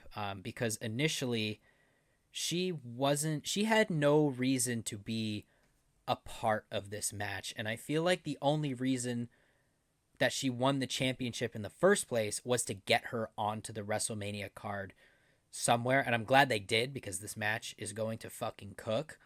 But I think that Bianca Belair is going to take this one. I think she just has more kind of going for her afterward. Obviously, we have Naomi and Jade Cargill still. Sure, they're going to be on SmackDown, but we've seen that kind of thing before where people go back and forth coming after people, especially around big PLEs like SummerSlam, for example. Um, I think she's got Rhea Ripley lined up immediately afterward. That like one-on-one money match, which was my original WrestleMania prediction, was just a one-on-one between those two, and then it was kind of right because Bianca won the Chamber, but we had to get Io in there somewhere. But yeah, I think Io had her moment already, and I think Bianca keeps her undefeated streak. Maybe she turns into like the next Undertaker. Like maybe she ends up going undefeated at WrestleManias. I think that'd be cool. Yeah, but Bianca does not have the Undertaker aura. No, definitely not. Definitely not. But she can if she's undefeated at WrestleMania. You never know. That was a big part of Taker's aura. I mean, it wasn't. It was far from all he had going for him. But Mhm. you saw Undertaker at WrestleMania, and you're like, oh yeah, this match is going to be a banger, and he's not going to lose until he did. Sad. Yeah, but I don't know if Bianca has had a good Mania match in my opinion. Yeah, I can't. I mean, the one against Sasha Banks. I I don't. mean, It's yeah, it's not like an but all like timer. no, and that was like right after like the pandemic where like fans were starting to come back. Yeah. If you want to reference, so if you want to make the comparison to Undertaker in terms of having good matches over the span of like 20 or so years, not every single streak match was, um, you know, a banger. What was the one? I literally watched a YouTube video on this the other day, and it was like a ranking of all the Undertaker matches. There was one. It was like I forget his name. Damn it. This was so long ago. This was like one of the first couple matches. It was like that guy who wore like that bodysuit with like the muscle Uh, like the muscles. uh, What was his name? Giant Gonzalez. Yes, yes. It was like that match was a stinker. Like not all of them. Like I don't think his match against Kane was particularly memorable. Like not all of them were great. And maybe we're just getting to the maybe this is the first one, like the big Bianca Belair win at WrestleMania. Yeah, but I feel I'm so annoyed with the Undertaker's record. That he should have never lost that Mania. Oh, totally not. But and it okay. Well, one, the fact that Brock ended the streak, I hated that. The fact that Roman gave him his second loss at Mania was not it. I think if they were gonna break the streak, it should have just been Roman. You know, See, I think it should have been Bray Wyatt that broke the streak. I was about to say that too because like you're passing that supernatural gimmick on. You know, Hmm. um, but it's like the big dog Roman Reigns. I think really, I don't want to say would have benefit. He would have benefited in the long run. Like how like for years after that, Paul Heyman would be like the one who beat the undefeated streak at WrestleMania 30, the one in 21-1. Like that could have been Roman Reigns, especially now that Roman Reigns is a Paul Heyman guy. That could have been him now. Like Brock didn't need it. Yeah. Brock didn't need it. We all knew who Brock Lesnar was. Hmm. If anything, him beating Yeah. Brock Lesnar would have later helped Roman Reigns if he beat the streak. Yeah. I read something funny on Twitter. It's like Brock Lesnar has never faced the Undertaker with long hair. Oh yeah, totally different phenoms there. That reminds me, that's another AJ Styles loss at WrestleMania, the Boneyard Hmm. match. There's another one of those. Call back to that segment. But yeah. All right. Anything else on this Women's World Championship match? I know we got a little sidetracked with the Undertaker there, but that's fine. I don't mind talking about Taker. Actually, I will say, oh, I was gonna say, last night I rewatched Edge versus the Undertaker too. I really like that match. I actually can't. Actually, I could believe it. Edge was originally supposed to end the streak. Yeah, I heard Edge was. I heard Randy Orton was. and I think there was one more, but they all declined. They just had too much like respect for Taker. Well, that and like they were already stars at that point. Yeah, they didn't need it. I don't think anybody needed it. Roman Reigns needed Mm. it. Nobody else needed it. All right. But I will give a pat on the back to myself because I did say last week that EO needed some type of Japanese promo, I was and thinking it about happened. you when it happened. I was. I liked it a lot more than her English promos too. No offense to Like her. you could tell how much like more like passionate it is, and like it's not like her fault. Like English isn't her first language, Yeah, but like there's just so much more intensity when it's like in their native language. yeah. I felt the same way about Shinsuke Nakamura's too. Like you could feel it. You could see it. And especially, I don't know what it is about Japanese. Maybe it's just because I watch anime, but it's like just like hearing it, it just sounds intimidating. Especially when they do that like deeper kind of tone to it. Like I don't know. It's an intimidating language when it wants to be, and especially a native speaker of it trying to be intimidating on TV when otherwise they're not particularly intimidating. Like Io Sky, you can't tell me you look at Io Sky when she says, "I'm the women's world champion," and be like, just like go Io. But like, in Japanese it's like, okay, she's like actually scary. This is a professional wrestler here. Yeah. All right. Um, Go ahead. who do you think is gonna take the pin? That's a tough one. Unfortunately, I think it's going to be Io because, like I said, I think Rhea and Bianca are going to be the next one-on-one feud up, and I think actually it would still make sense if Bianca pinned Rhea and then went into that storyline too, but I guess it would make sense. But I'm just gonna go with Io here. Um, I think it would be more impactful for Bianca to pin the champion than to pin the person that I think she's going to go up against next. I know this is all like in my head kind of fantasy booking type of thing, but I'm going to go with Io. I respect that. What do you think? Who are you thinking? I mean, you got Io winning. I mean, I had EO winning, but I think Belair takes the pin if Yeah. that's the scenario. I I feel like, especially if you're in EO's position, it doesn't hurt to pin whoever. Yeah, yeah, that's kind of why when I asked the question I was like, yeah, I guess it doesn't necessarily matter all that much, but yeah, I agree. Like, it won't matter who EO pins, it'll matter who, if Bianca wins or if Rio wins, it's gonna matter who they pin. Yeah, that's why I was kind of when I thought like oh, excuse me. But when I was thinking Io initially, I was like that kind of protects Rhea for their feud coming up. But as I was saying it, I kind of thought like well, if Bianca beats Rhea or like pins Rhea, it's like that's a reason for them to go into a feud. But at the same time, it's like you could go two different angles with it. And this is all relying on the fact that uh or the thought that Rhea will be her next opponent. If Rhea gets protected here, it's like you never beat me, so I'm coming for your title. But Yeah, either way, I think you can make a case for it. I'm just gonna go with Io though. definitely. Fuck it, I'll just go with Io. All right. Anything else on the women's triple threat match? Nope. I think it's time to reveal the biggest prediction, probably. The biggest one: John Cena versus Cody Rhodes for the WWE Championship.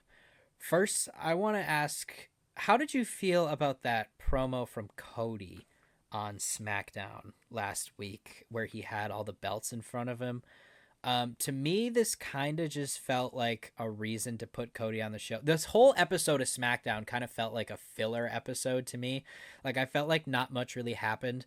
And especially during that Cody segment, like, it was cool where he was like, you know, we need the title to stay here. There might be a champion sitting in the crowd one day.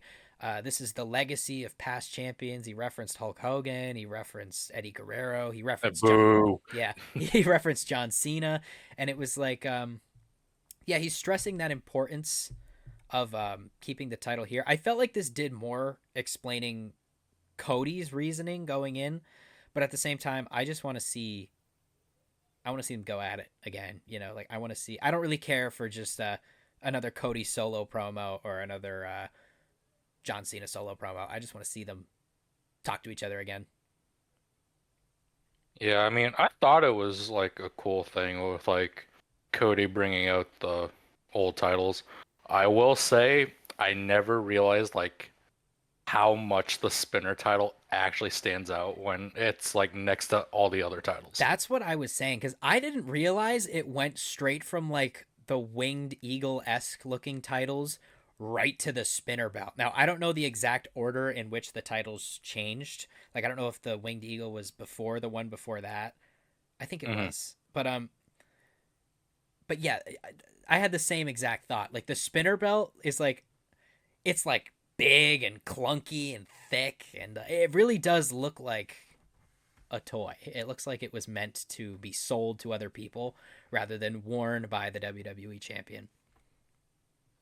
But it's like so funny because like everyone that has like won that belt had made it look good, but now like since I like saw like the belt stand alone next to the other belts, I'm oh my God. Yeah, like I didn't necessarily like the all gold one that we have now when it was first unveiled. It wasn't Hmm. my favorite, but I still do think it looks better than the spinner belt. Yeah, I will say there has been like some like cursed images of like superstars with that belt. The one cursed superstar I imagine with the Spurn belt was when Batista won it. Yeah. Absolutely. I will say, and I mentioned, I think I commented this on like a YouTube short or a TikTok. There's two cursed images that resonate in WWE history. It's Batista with the spinner belt, and it's John Cena with the World Heavyweight Championship. Yeah, yeah. That's why I wasn't all for, so this was going way back before the Royal Rumble. This was like Money in the Bank last year when they unveiled the John Cena like retirement tour. People were saying that John Cena was going to go after Gunther because Gunther is like the OG like esque John Cena villain overcoming, you know what I'm talking about. Um Hmm. but I couldn't see him with the World Heavyweight Championship. It just didn't make sense to me. He had to go after the WWE Championship. Definitely. Um, so in terms of the match, there's a lot of different things that could happen here. Um, who do you think walks out of WrestleMania, the new or the return? I just spoiled my prediction, but the new or retaining WWE champion? So I was on the fence just because of like how like choppy this whole like storyline has been. But I see a new champion, 17-time world champion John Cena. I agree. I agree. I think this sets up him for a year long, maybe not full year long. I think I said last week my ultimate prediction for John Cena was he loses it later in the year to Cody Rhodes, but I think he's going to win it here at WrestleMania. He's going to get those title matches with guys like Randy Orton, CM Punk, Drew McIntyre, another match with Cody Rhodes, maybe one against Gunther, another one with Roman Reigns, people like that. Um, but I think that this is going to set him up for a real retirement tour with the title, you know? Yeah, I agree. I really hope like there isn't like any interference. Like I really want Cena to win clean. Yeah. I was about to say, do you think that The Rock will appear and do anything here at WrestleMania? If we get another like Avengers Assembly, I'm gonna be really annoyed. Yeah, I don't think that this match calls for it the way that Cody versus Roman does. Because if you think about it, Roman Reigns was like his character was like he was Thanos, you know, like there was you couldn't defeat Roman Reigns alone. But John Cena, much like Randy Orton, also hasn't won a PLE match in forever. He doesn't wrestle weekly. He's not Super Cena from like 2012. Like this is a different John Cena. This is just like he's just like not like a normal dude because he's still John Cena, but he's not like a superhero, you know? Hmm. He's gonna use those new heelish tactics. This is John Cena from today with a new attitude. You know, he's gonna knock the ref over on purpose. He's gonna go for low blows. He's gonna elevate his feet on the ropes when he goes for pins. It's gonna be stuff like that, you know. So it's gonna be like John Cena cheating to win because I could see like I said, he hasn't won a PLE match in forever. So it's like he's gonna do what it takes to get the job done. He knew that's why I think he initially turned heel because it was like he can't get the job done with what he's been doing. So he needed something new. Yep, he sold the soul to the final boss. Sold his soul. And the final boss, I don't think we'll see him at WrestleMania. Maybe Raw after Mania. Well, okay, so this will if he wins the title, he's going to be on SmackDown, right? I mean, most of their feud so far has taken place on Raw, like everything we've seen. Mm. And I think Netflix paid the big bucks to get John Cena on the John Cena retirement tour, did they not? So I don't know if we'll Hmm. see a title switch where the World Heavyweight title goes to SmackDown and the WWE title comes to Raw.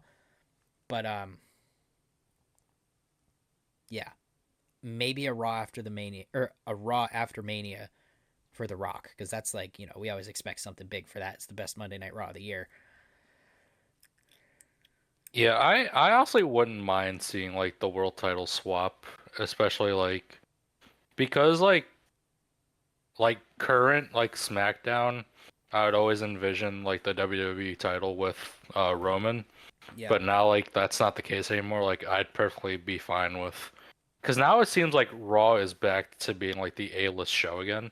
yeah, I would perfectly be fine with having Cena on Raw and then Gunther on SmackDown because I feel like Gunther would get more opportunities. Well, after Mania, let's see what happens. Who's the champion? yeah, Whoever the World Heavyweight Champion is, I feel like there's going to be more opportunities there on SmackDown. yeah. Because either way you look at it, Gunther's faced most of the guys here on Raw, like Sami Zayn, obviously Jey Uso if he stays there. Um, but over on SmackDown, like we haven't seen Gunther versus like Drew McIntyre yet. I guess we've seen Gunther versus Damian Priest, but I don't know. I'm still not a big Damian Priest guy. What about like Gunther versus like Jacob Fatu? We could see that Gunther versus LA Knight, like guys like those, like guys from the mid card that I think when LA Knight when his US title reign is over here, whether that's at Mania or not, he's gonna finally start making that push up to like the main event. Maybe not necessarily like upper main event, but like lower main event. Like if you remember, he had a title match against Roman Reigns at one of the Saudi shows a year or two Hmm. back. So like maybe like a position like that, but more frequently. But yeah, I Yeah. agree. I wouldn't mind seeing the World Heavyweight Championship over on SmackDown. Isn't it like synonymous with SmackDown anyway? Yeah, especially like looking back at like the early to late 2000s, Yeah, even like early 2010s. The World Heavyweight title was like predominantly on SmackDown. yeah, yeah. So I think it would just I think it would make sense, even if Jey Uso wins it, because if you think about it, we could see like maybe we'll get a rematch, brother versus brother, this time for the World Heavyweight Championship. This time it'll be an actual good match. um, I mean, you have Solo Sikoa over there. Again, you have Jacob Fatu. I don't think Tama Tonga is going to be in World Heavyweight Championship contention. Yeah, But yeah, again, yeah, yeah, yeah. yeah.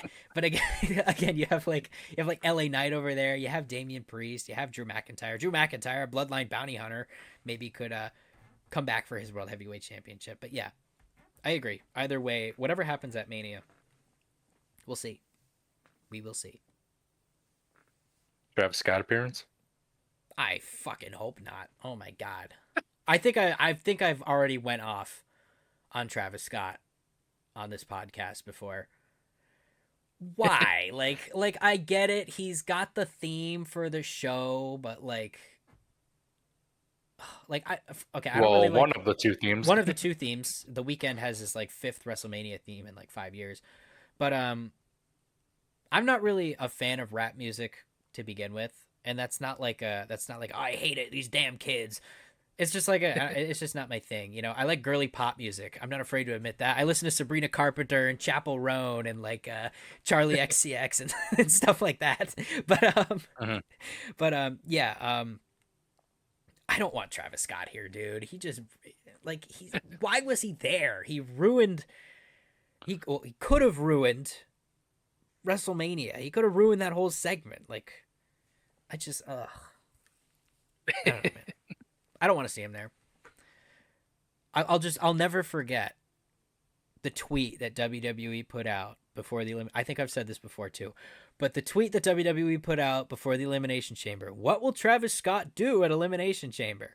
And I responded, probably the same fucking thing he did with Jey Uso when he came out. He's gonna walk down, smoking a blunt. He's gonna stand there and he's gonna do absolutely nothing, and then he's gonna leave, because that's what he did at the Raw debut. And then at Elimination Chamber, what did he do?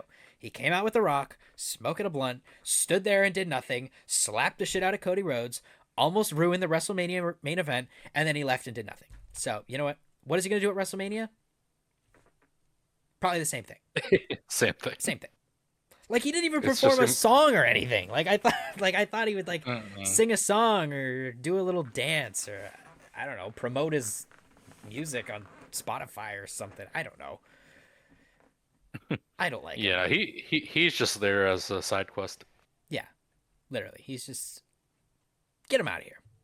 What storytelling element does Travis Scott provide? Infamous professional wrestling advocate Travis Scott. Like that doesn't even make sense. Like He might be the first guy in the WWE to publicly smoke a joint. I'd say he was. I hope he gets a I- match, and I hope I'm he like- gets the shit kicked out of him. I'm like actually baffled that like I would have never imagined it's like someone smoking a blunt on WWE TV. Yeah, like really, like that's crazy. What happened to PG? That's not very PG. I don't recall them Bro, moving to if PG he was- 14. If he was sparking up, he needed Riddle. Yeah. Oh, dude, Matt Riddle. Matt Riddle's probably like, he's probably crying right now. Like, I got fired for that. Let Travis Scott do it. Now he did like mushrooms. and RVD. shit, didn't he? RVD too. Yeah. There's so many. Liv Morgan got arrested. Yeah. Makes sense that she's with Dom.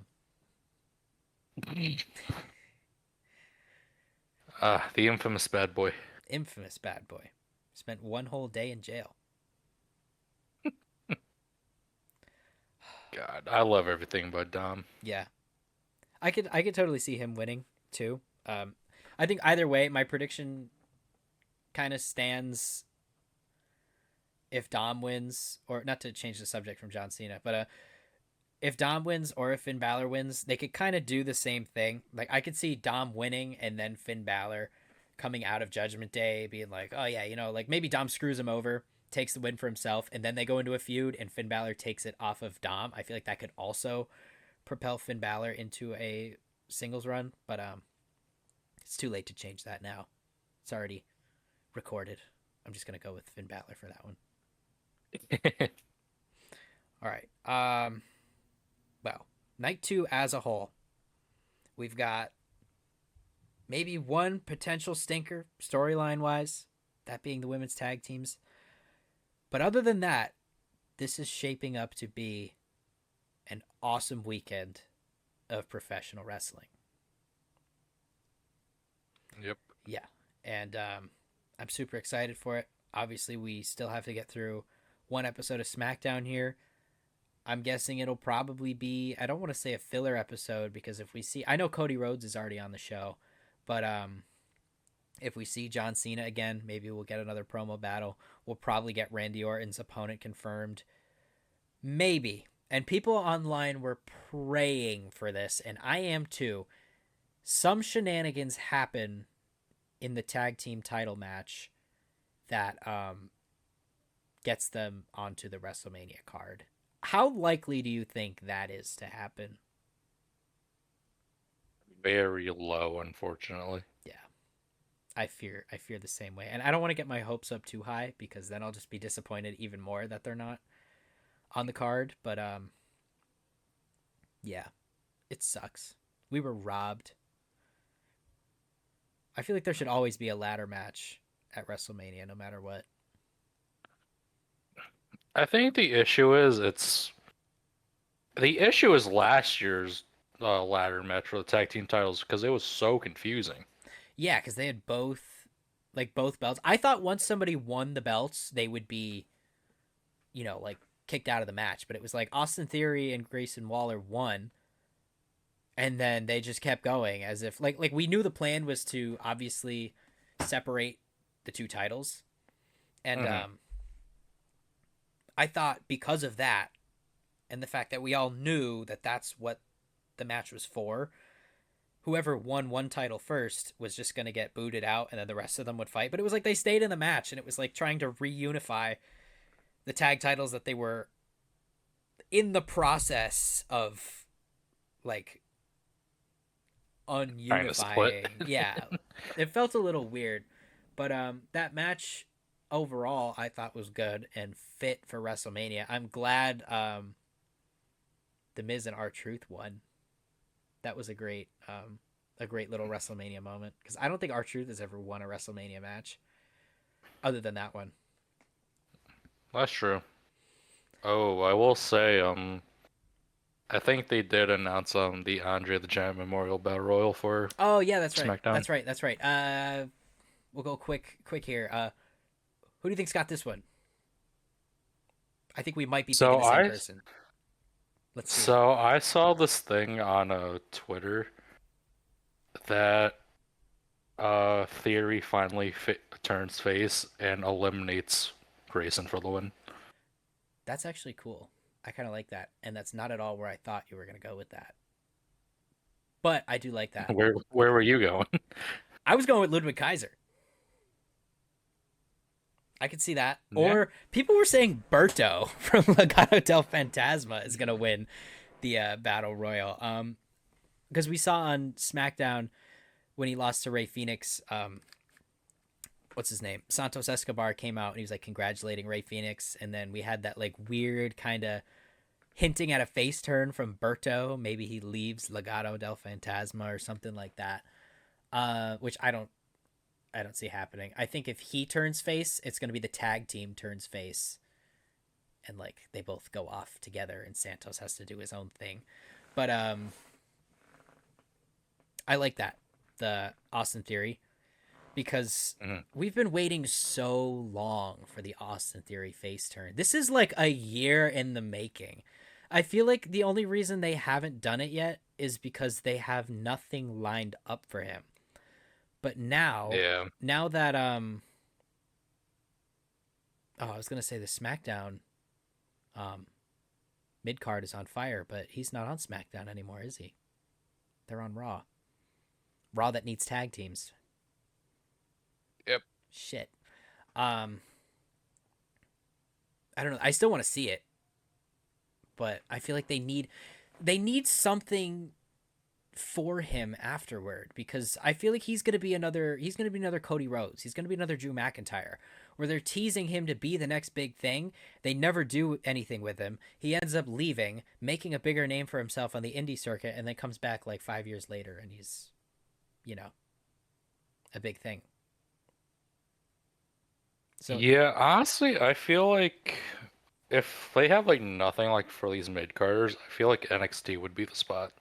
Yeah, I could see. Okay, so I saw a post on Instagram and it was like 5 things you could do with Austin Theory after the face turn. And one of them was send him down to NXT and give him an NXT championship run. Because now Obafemi, from my understanding, I have watched a couple of episodes of NXT recently. Obafemi is like crazy, unstoppable, like Brock Lesnar levels of unbeatable, but he's still not on the main roster. So I think what they can do to this would really elevate Austin Theory too. Send him down to NXT, have him beat Obafemi because at the end of the day, if an NCAA college team played an NFL team, I don't care if they're undefeated on the season, they're still gonna lose to the 0-16 Cleveland Browns. Like it's like if you're on the main roster, you should be treated like it. I think he could beat Obafemi. That immediately elevates Austin Theory to like higher than where he was before. Give him a good title reign with the NXT Championship, and then send him back up. Yeah, honestly, I wouldn't even mind if it was like the NXT North American title either, like him feuding with Ricky Saints. Yeah, I could see that too because Ricky Saints is really good. Like I remember I watched some of his promos from AEW. I liked his one against I think it was MJF where he was like, "And you think you're better than moi? Give me a break." That's so funny. He's so good. I'm really glad we have him in WWE. I'm really excited to see him on the main roster. Um, of course, I'm sure he's great down at NXT too, though. The only reason I don't watch NXT weekly is just because I forget when it's on. Like I just forget about it. Unfortunately, like Let's see, I what watched time the. is it right now? It is We're 8:43. It's probably on right now. I'd say we're probably in the middle of NXT right Yeah, now. like isn't it? It's Tuesdays at 8 on the CW. Is it? Yeah. That's it. Okay. Um, but yeah, like I don't know. I forget it's on, and then I see all the clips on Twitter the next day. So I'm like one of those those casual WWE followers that just kind of follow it on Twitter and they watch the big hmm PLEs and stuff like that. Like that's me with NXT, unfortunately. I mean, you could be a casual with NXT and they're still gonna deliver bangers. Oh yeah, definitely. Like I said, I see the Twitter clips. I kind of have an idea of who people are and what's going on. I don't know like the vague mid carders, but like I know like Javon Evans and Obafemi and Trick Williams and Stephanie Vaquer and all hmm them. I know Booker T when Stephanie Vaquer does the move. Just Booker T in general. He's great. I love him. He's so funny.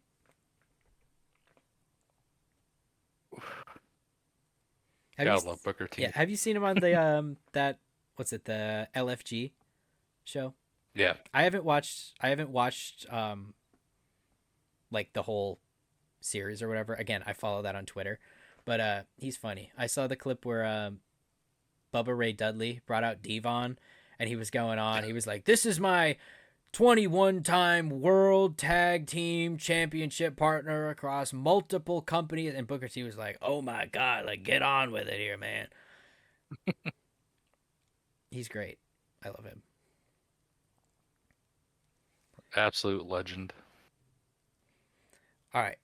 Well, we've been going here for quite some time now. I think about an hour and a half or so. Is there anything else regarding WrestleMania that we want to talk about before we wrap the show up here? I thought we had a pretty good conversation so far, and I think we're in agreement across most things for the card. But you know, should be a good one. I will say I'm still surprised we haven't gotten a stage reveal. Yeah, that was another big thing. I should have wrote that down because I did see something on Twitter. I heard that this is like the biggest WrestleMania stage like ever. Like there was like okay, so there were photos of them building it. It wasn't like you couldn't like see anything, but Mhm. it was just like a general like steel beams and shit, and like a screen was up with like a just like black on it.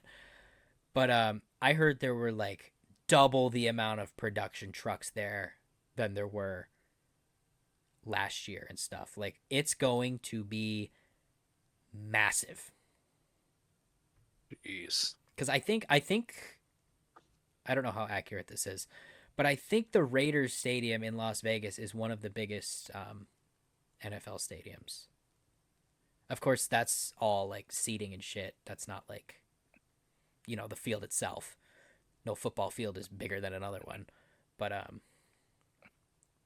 yeah, I heard Yeah, it's I will say massive. it is like one of the newer stadiums too. Yeah, I think it is the newest stadium. If not, yeah, it's definitely one of them. Which is probably why I heard they're having trouble selling out this WrestleMania. And people on Twitter, as always, are just overreacting to it. They're like, "Oh, how could I call them the AEW Glazers because it's like these people that hate on everything that WWE does."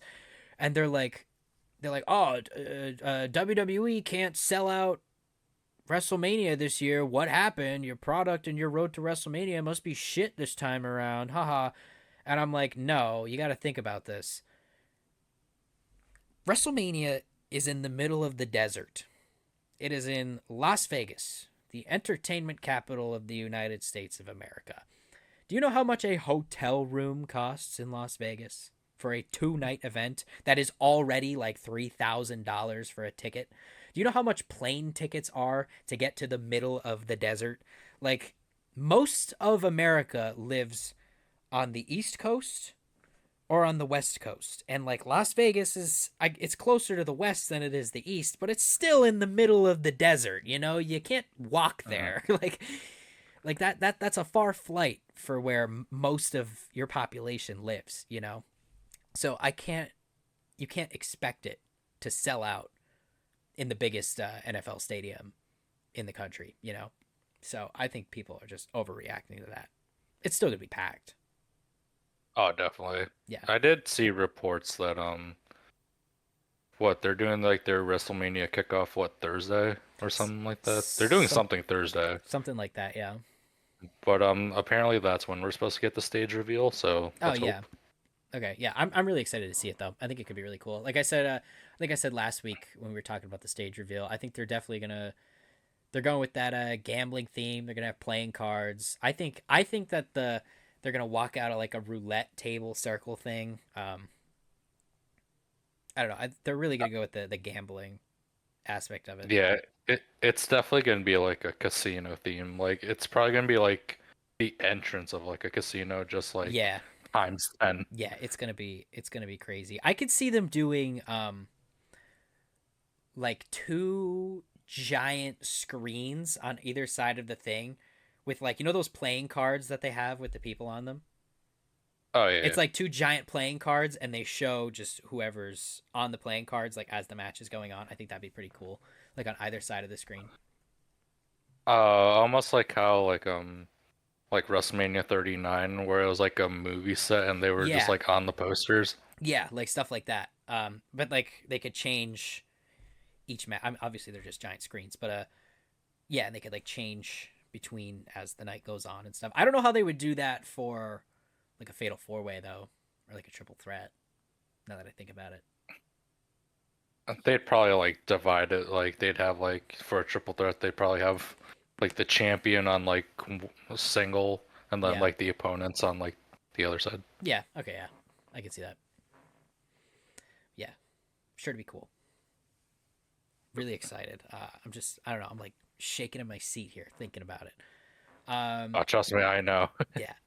Anything else on WrestleMania here before we go our separate ways and come back next week and see how accurate our predictions were and other such things?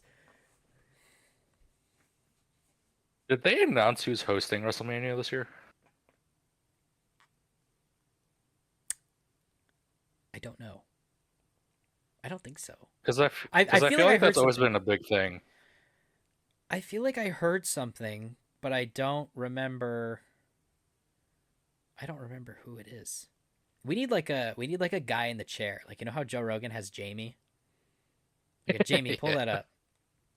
Um I feel like I did hear something, but I don't remember. I don't remember who it was. Um yeah, I don't know.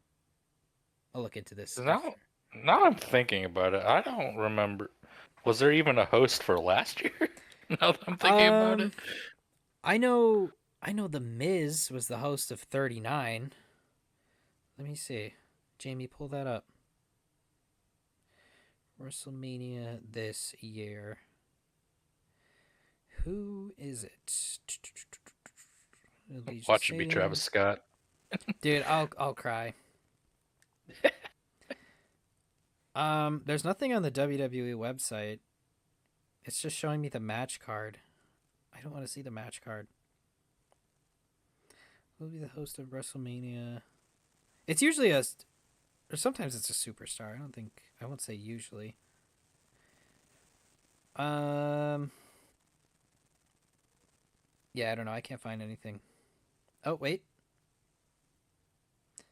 Las Vegas is set. Oh, no, it's just telling me it's Las Vegas. Yeah, I knew that. Okay. I feel like it might be one of those things where it's like they won't announce who's like hosting until like day of. Yeah, I'm fine with that Because too. I know they did it with I think it was WrestleMania 35 when it was announced that Alexa Bliss was the host. Wait a minute. Maybe I could be wrong. You know who I heard it was? Hmm. Kai Cenat. Jesus Christ, let's hope not. I saw that. Oh, where did I see it? It was on TikTok or Instagram or something. I'm pretty sure I saw that it was Kai Cenat. Don't take my word on that because I might have like dreamt it up or some shit. But I saw that he's either hosting it or he's gonna be there. He'll definitely be there, judging by how Speed's reactions were on Royal Rumble. So, but yeah, if we have a streamer hosted WrestleMania, I will lose my marbles. At like arguably like one of the biggest WrestleManias of all time. Yeah, yeah. I don't know. I'm not a big Speed or Kai Cenat fan either. I feel like they just scream. I don't watch. I don't really watch streamers that much. I watch. Okay, so I Yeah, watch streamers, but I watch them on YouTube. I don't watch streams, and I only watch like Overwatch streamers because I don't know, that's the game I play. But I watch like their stream highlights on YouTube, and it's never like them playing the game. It's just them talking about the game. It's like news feeds for me. I don't know. That's how I do it. Like Santi's app, I guess, is a streamer. I don't watch his streams though. I watch his YouTube videos because like yeah, I don't know. yeah. That's how I am. I just don't have like I guess like the attention span to like sit through like a whole stream. Yeah, it's like some people go for like 8 hours and stuff. Like I could see people like watching wrestling and stuff because it's like you're sitting there with a bunch of people reacting to the same content. You're all watching a show at the same time.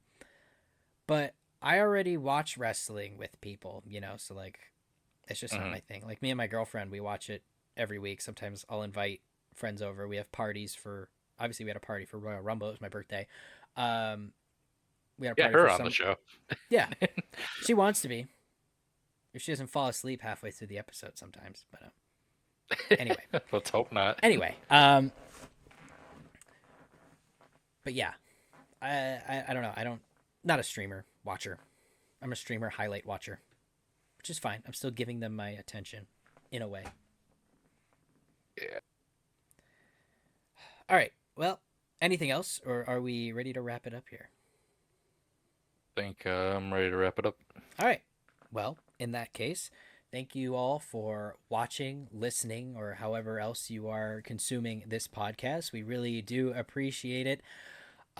For more weekly wrestling content, I do rundowns of every single episode of Monday Night Raw and Friday Night SmackDown, no longer on my website, but now on my YouTube channel. Same place you can find this podcast, that is Squash Match Wrestling on YouTube. You can also follow my Twitter, Instagram, my brand new TikTok page, and all that and more should be available in the graphic below.